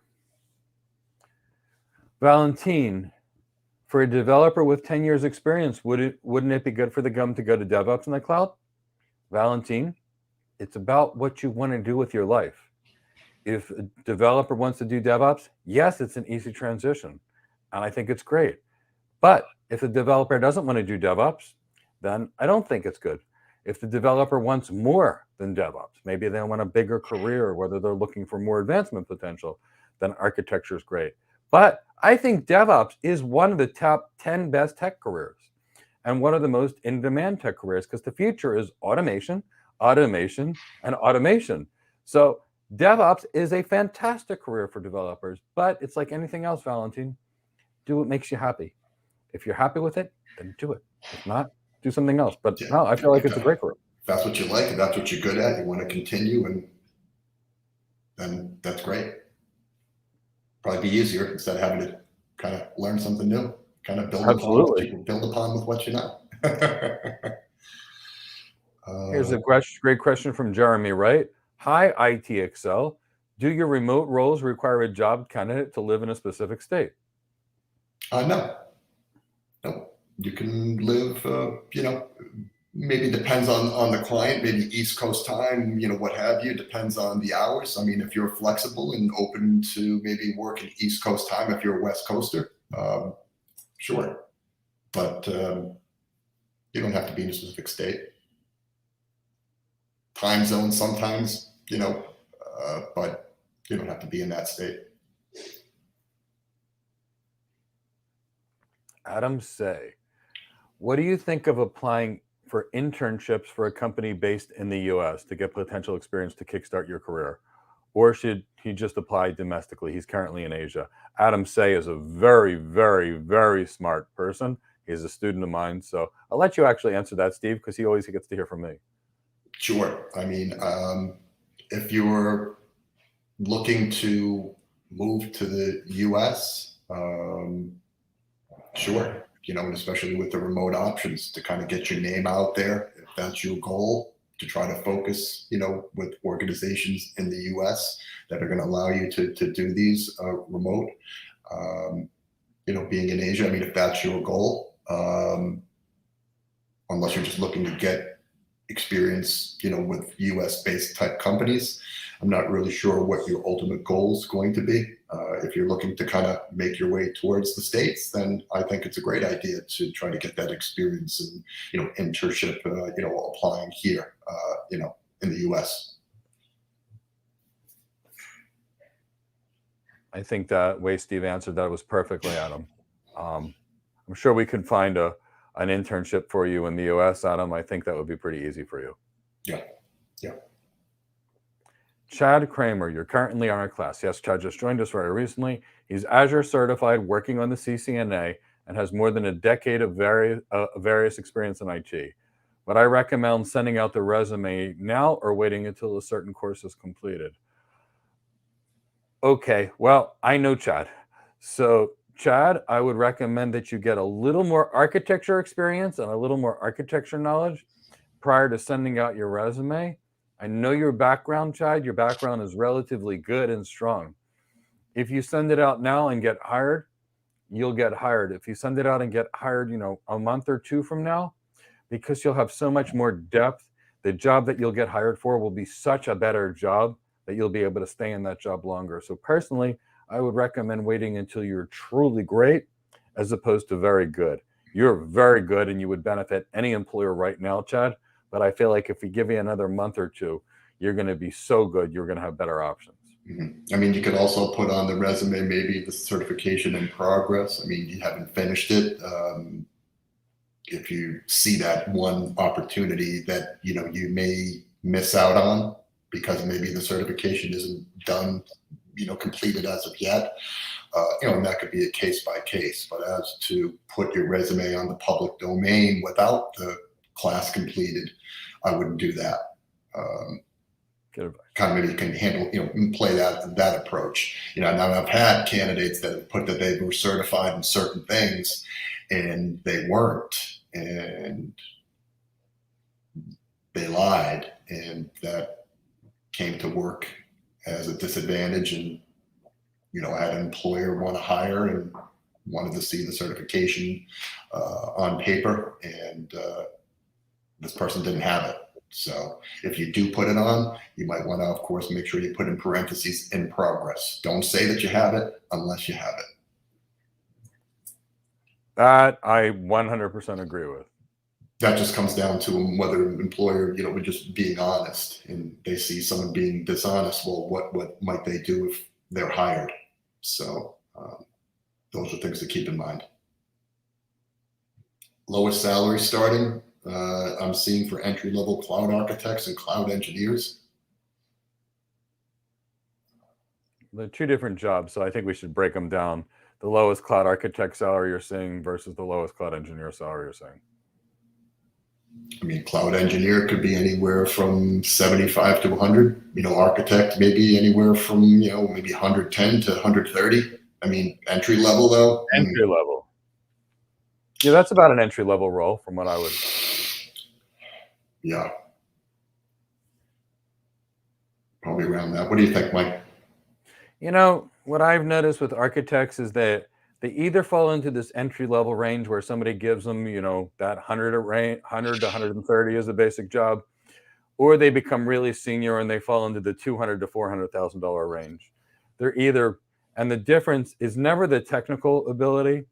The difference is either industry knowledge, like they're an expert on the network for the cloud networking, or they're an expert on the healthcare industry or the banking industry. Mm-hmm. But with the bigger salaries, to me, it's all executive communication, executive presence, emotional intelligence. It's like once you go from the first level architect, which is, where you're designing things, to the architect that's truly a transformation specialist, that to me feels like that's when everything changes. And that's why I try and teach my students. It's not the tech, it's the transformation. Is this an entry level, job getting into cloud where you've done engineering, the old way, where you do have some experience, or is this purely entry level where you just went and got, some certifications, and, what is an entry level cloud, position going to pay?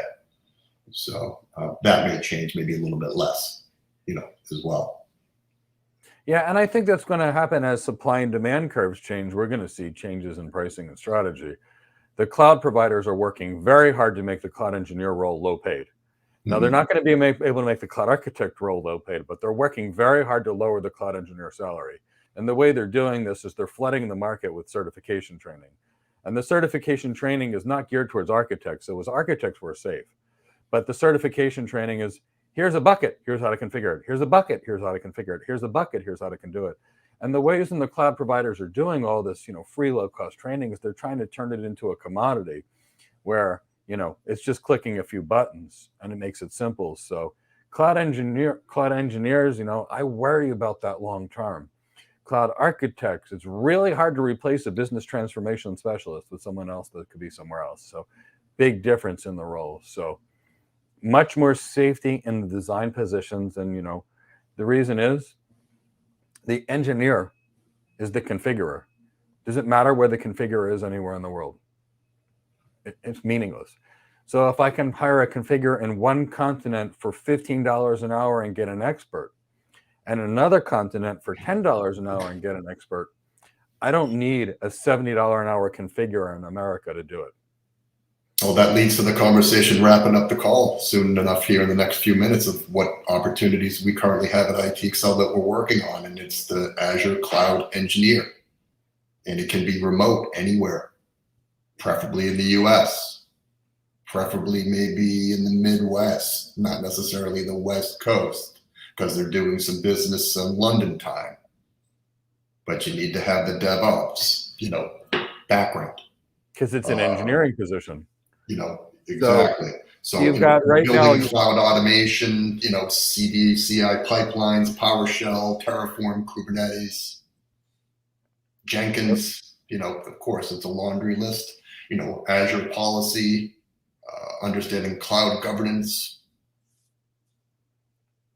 Okay, so you've got right now, I want to make sure I confirm this, a really good cloud engineering position that's a hybrid cloud engineer / DevOps position with lots of implementation, lots of scripting, lots of hands-on on Azure. Azure has to be Azure, have to come from that, that flavor. We're probably talking salary, work from home, remote, anywhere from 140 to maybe 170, 165, 170. We've got some interviews, we've got some candidates in the pipeline, but would love more. If anyone else, out there is qualified, that has this real world experience, that has been a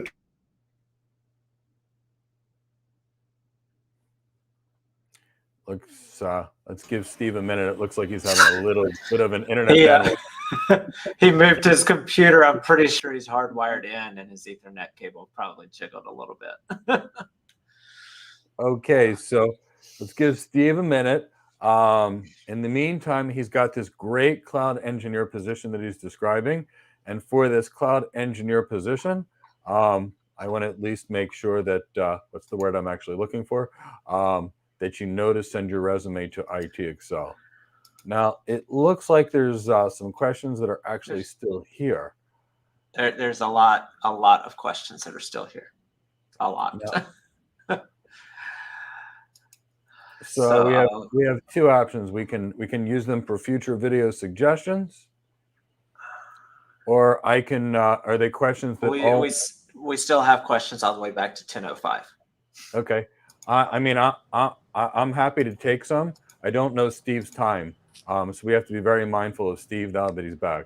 So let's figure out what Steve's time frame is with regards to these questions versus him actually talking about. Sorry guys, I'm here. That's okay. Tech happens. I got disconnected here. We figured. So that was a great position we're pretty interested in. So what other positions did you want to talk about?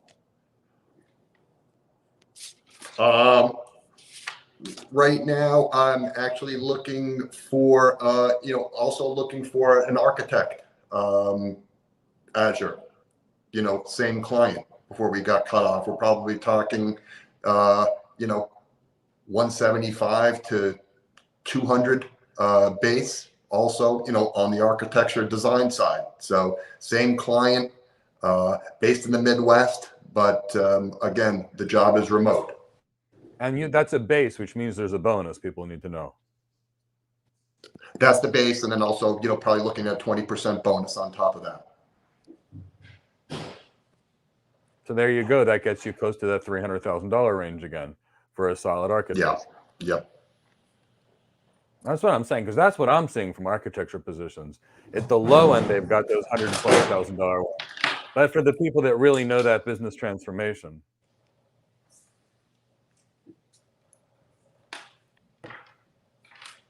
Okay, Sorry, so Mike. now we've got a cloud engineer role and a cloud architect role. So send your resumes to Steve, info at IT Accel for these two positions.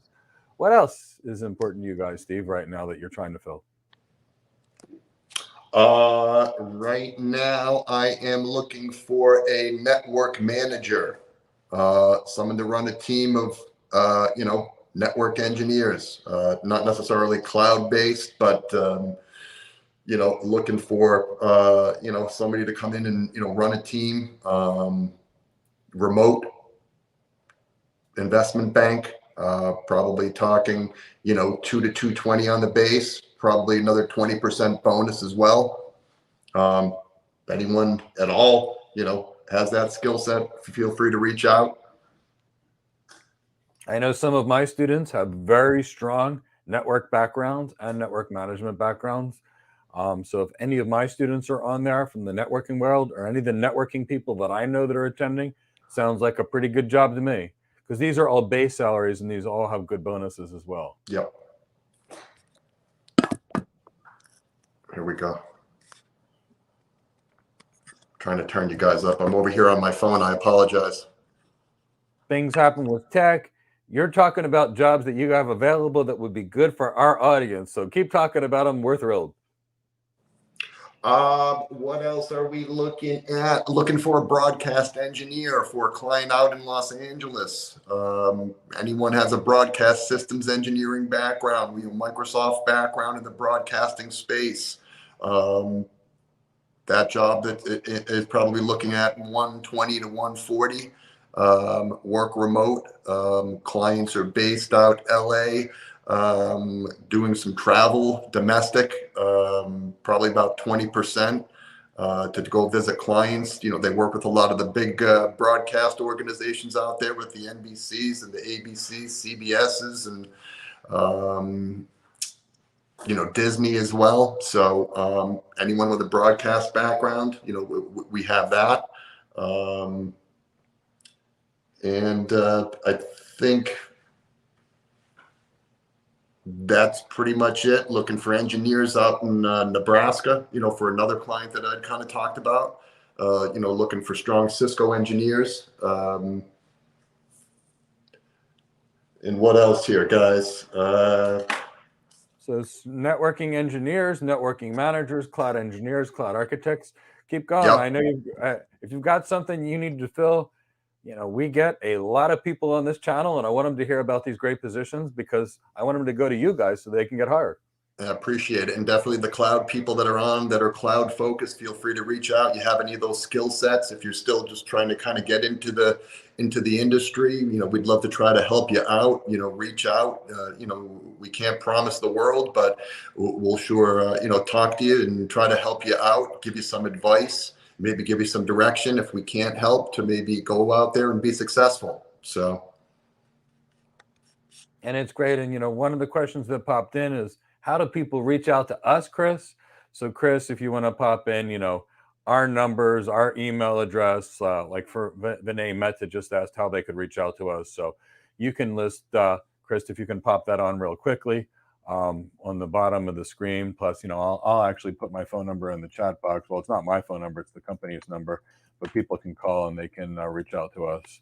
And then, so Chi, so any other in particular jobs that you want to make known that you'd like the world to come to you for? Off the top of my head, because my computer just shut down, that's all I can think about right now. So that's it. Okay, and that's totally fine. So guys, you actually heard it from Steve. Steve is a person I have tremendous respect for. He's placed me in 2 of the 5 jobs that I've accepted in my life. He has placed so many of my students, as has Christina, has Eric, has the IT Accel firm. So because of this, we're very excited to have Steve join us today. Realistically speaking, there were some questions we could not actually get to today. What I will do is as follows. On Monday, I will be 100% available from 2 to 5 p.m. I will do another question and answer session. We will use your questions as suggestions for future YouTube content. But on Monday, you'll have 2 opportunities to ask us questions live with a webinar that we're doing first thing in the morning. And after that, we're doing something on YouTube. Please, by all means, come. If you'd like to reach out to us, text Cloud Hired to 22828, and we'll notify you about the special announcement we're going to make on November 1st that will help you in your career. That could be a potentially big help for you when it comes to getting your first cloud architect job or getting your best job. So there's something really exciting coming from there. And also, we've got lots and lots of more exciting things coming to you. So we will be here very soon. We will take down your questions. We come back. Please don't forget to vote on the next boot camp. Our next boot camp is going to be a free Cisco Certified Network Associate course or a free AWS Advanced Networking. It's up to you, the students, to tell us what we're going to make for you. So we want to go out there and help you. Networking is key. The cloud is just a network and a data center that's been virtualized. So vote on the next boot camp.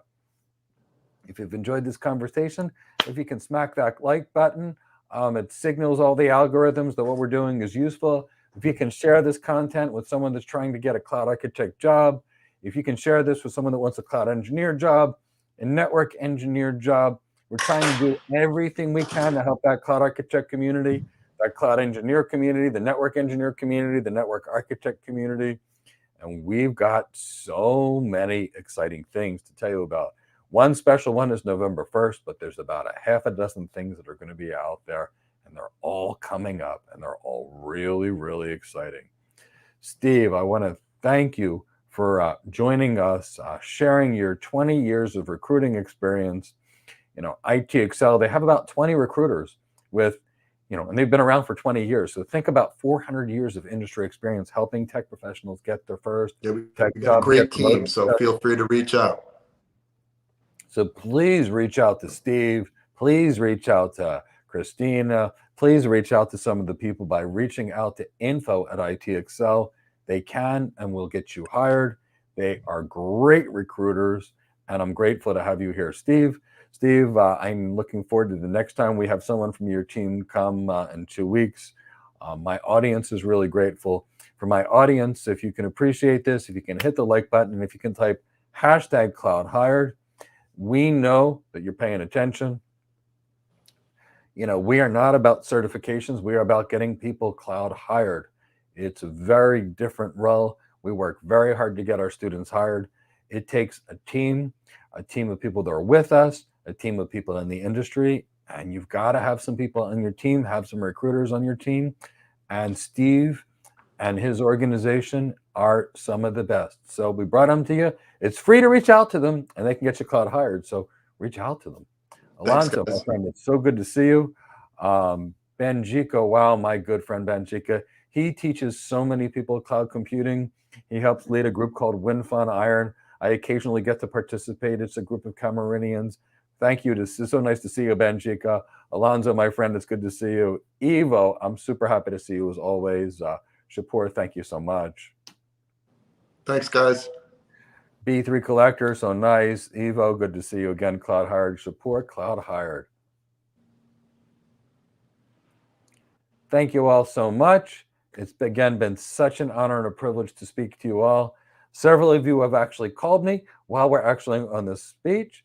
And those of you that have called me, I will return as many calls as I can before my next 12 o'clock meeting. And then after that, I will call as many people back after the meeting.